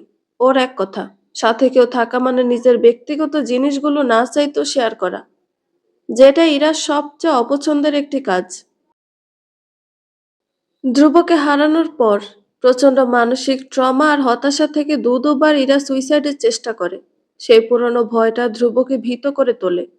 উৎকণ্ঠায় হড়বড়িয়ে বলে, ইরা আমি আসছি, তুমি ভয় পেও না, আসছি আমি। ইরার করুণ কান্নার পরিস্থিতির অস্থিতিশীলতায় ধ্রুব আর কিছু ভাবতে পারে না। উদ্ভ্রান্ত মস্তিষ্কে গাড়ি ইউটার্ন নিয়ে ছোটে ইরার অ্যাপার্টমেন্টের উদ্দেশ্যে। ধানমন্ডির বহুতল বিশিষ্ট অ্যাপার্টমেন্টটি 6 তলার একটি ফ্ল্যাটে ইরার একাকী বসবাস। সুবিশাল অ্যাপার্টমেন্টটির সামনে এসে ব্রেক কষে ধ্রুবর গাড়িটা। গাড়ি থেকে তড়িঘড়ি করে নেমে ধ্রুব বড় বড় পা ফেলে এক প্রকার ছুটে যায় ভেতরে। বৃষ্টির তোড়ে খানিকটা ভিজেও গেল ধ্রুবর শুভ্র রঙের শার্টটা। তবুও সেটি উপেক্ষা করে এলিভেটর থেকে বের হয়ে ইরার ফ্ল্যাটের কলিং বেল অস্থির চিত্তে বাজাতে থাকলো। কয়েকবার বেল বাজার পরও ভেতর থেকে কোনো সাড়া শব্দ না পেয়ে এবার ধ্রুব জোরে জোরে হাত দিয়ে দরজা ধাক্কাতে থাকলো। ওর ধাক্কানোর মধ্যে দরজাটা হুট করে খুলে যায়। ধ্রুব আটকে রাখা শ্বাসটাও ছাড়তে পারে না। অকস্মাৎ ইরা সবেগে ওকে আষ্টে পৃষ্ঠে জড়িয়ে ধরে। হতভম্ব ধ্রুব দুপা পিছিয়ে যায়। ইরা ধ্রুবকে জড়িয়ে পাগলের মতো প্রলাপ বকে, তুমি আসবে আমি জানতাম ধ্রুব, আমি জানতাম। ধ্রুব সম্পূর্ণ নির্বাক, স্তব্ধ। বিলীন তার হৃদস্পন্দনের গতি। আজ প্রায় 4 বছর বাদে তার প্রিয় নারীটি তার বুকে। বহু কাঠকর পুড়িয়ে তাকে যেই নারীর মন জয় করতে হয়েছে। ঢোক গিলে কাপা হাত দুটো তুলে ইরার পিঠে রাখে। পিঠে নরম হাত বুলিয়ে উদ্গ্রীব স্বরে জানতে চাইল, কি হয়েছে ইরা?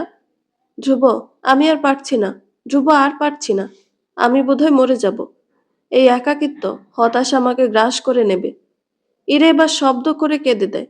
হাতের বাঁধন আরো শক্ত করে ধ্রুবর বুকে সিটিয়ে যায়, যেন বুকে ঢুকলেই স্বস্তি। আই লাভ ইউ ধ্রুব। ইরার কণ্ঠে আকুতি ঢেলে বলে। ধ্রুব কি বলবে ভেবে পায় না। বাইরে গুমোট আবহাওয়ার দরুন টেকা দেয়। থেকে থেকে অখিল বর্জ্যপাতের ধরনী মেতেছে। এরূপ আবহাওয়াতে একাকী ফ্ল্যাটে নিজের প্রাক্তন প্রেমিকাকে বকে নিয়ে ধ্রুব বর্তমানে ভীষণ অসহায় অনুভব করছে। এদিকে ইরা এখনো কেঁদে চলে। কাঁদতে কাঁদতে এক প্রকার হেসকে উঠে গিয়েছে। বিড়বিড় করে বারবার ভালোবাসি বলছে। ধ্রুব ইরাকে বুক থেকে তোলে। ইরার অশ্রুস্নাত আনন নিজের বাম হাতের আজলায় নিয়ে প্রকম্পিত কণ্ঠে শুধায়, তুমি ঠিক নেই ইরা? চলো ঘরে চলো। You need rest. মেডিসিন নিয়েছ? ইরা সরাসরি ধ্রুব সুদর্শন সাদাটে মুখটার পানে চায়। দৃষ্টিতে এক আকাশ আবেগ ঢেলে জড়ানো গলায় বলে, তুমি আমাকে আর ভালোবাসো না, তাই না ধ্রুব? ধ্রুবর হাতটা ইরার মুখ থেকে নেমে যায়। শির দ্বারা বেয়ে এক শীতল স্রোত নেমে যায়। ইরা টলটলে চোখে এক বুক আশা নিয়ে চেয়ে আছে। ধ্রুব মাথা নুইয়ে চারিদিকে এলোমেলো দৃষ্টি ফেলে। কি হলো বলো? ধ্রুবর কলার ধরে ঝাঁকিয়ে বলে ইরা। ওর টকটকে ঠোঁট জোড়া তিরতির করে কাঁপছে। সেদিকে মহাবিষ্টের ন্যায় তাকিয়ে হারিয়ে যায় অতীতে। মনে পড়ে ওদের প্রথম চুম্বনের দৃশ্য। কত আবেগ, কত প্রেম মিশ্রিত ছিল সেই মুহূর্তটি। ধ্রুব যৌবনের প্রথম প্রেম, প্রথম নারীটির সান্নিধ্যে মনের মধ্যে চেপে রাখা পুরনো অনুভূতিগুলো আবার যেন মাথা চাড়া দিয়ে ওঠে। পুরো ফ্ল্যাটে তখন ঘুটঘুটে অন্ধকার।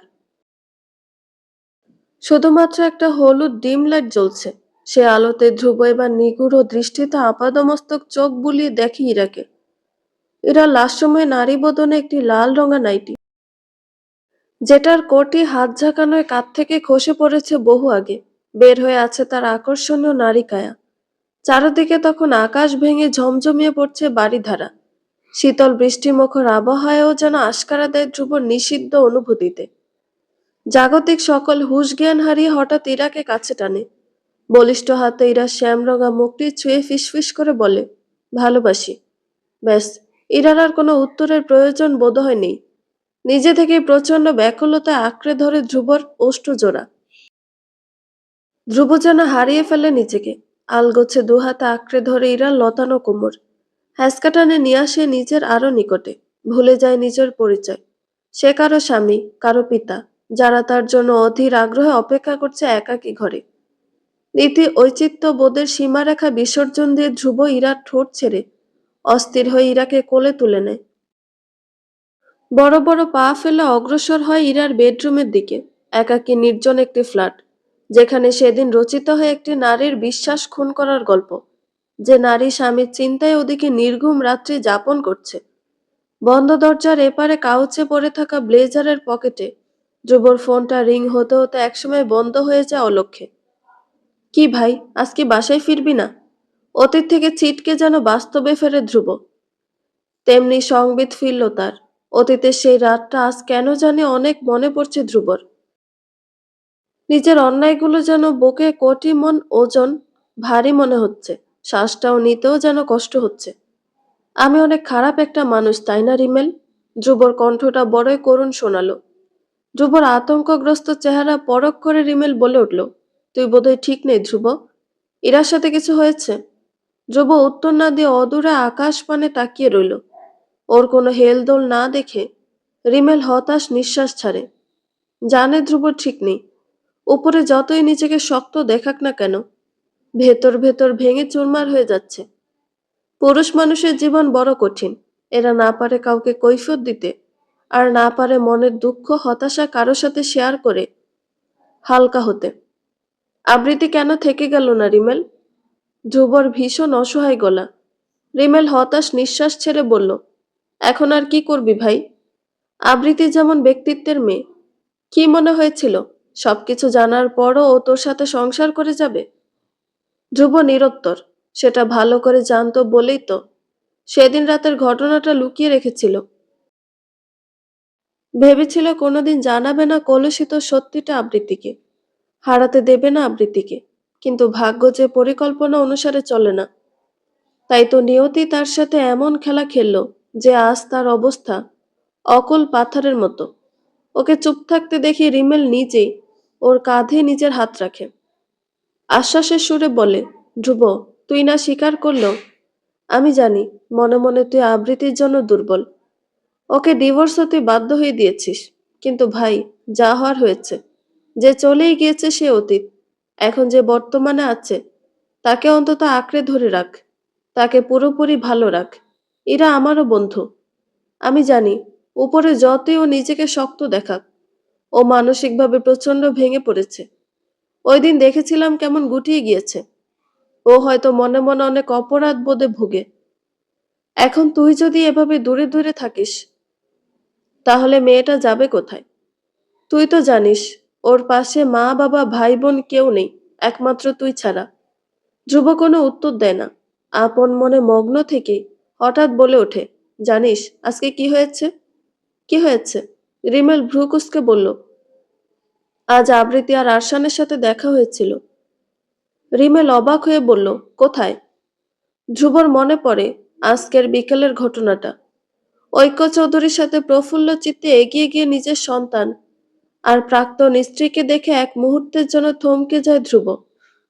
আবৃত্তিকে ডিভোর্স দেওয়ার পর আর ওর সামনাসামনি যাওয়ার সাহস হয়নি ধ্রুবর। আবৃত্তি যেন নিজের কণ্ঠস্বরটাও ধ্রুব অব্দি পৌঁছাতে নারাজ। তাই তো শুধুমাত্র ওর মায়ের মুঠোফোনে চুক্তিমাফিক আরশানের সাথে দুবেলা ফোন কলে কথা হতো। আরশান ধ্রুবকে দেখে দৌড়ে এসে পা দুটো জড়িয়ে ধরে। প্রায় দিন 15 পর নিজের পাপাকে স্বচক্ষে দেখে যেন খুশি বাদ মানছিল না বাচ্চাটার। এতগুলো মানুষের সামনে নিজের স্বল্প দিনে বর্তমান বদলে হওয়া অতীত আর বর্তমানের মুখোমুখি হওয়াতে সম্পূর্ণ বিমূঢ় বনে যায় ধ্রুব। তেমনি অবস্থা ছিল বিপরীতে ধ্রুবর প্রাক্তনের।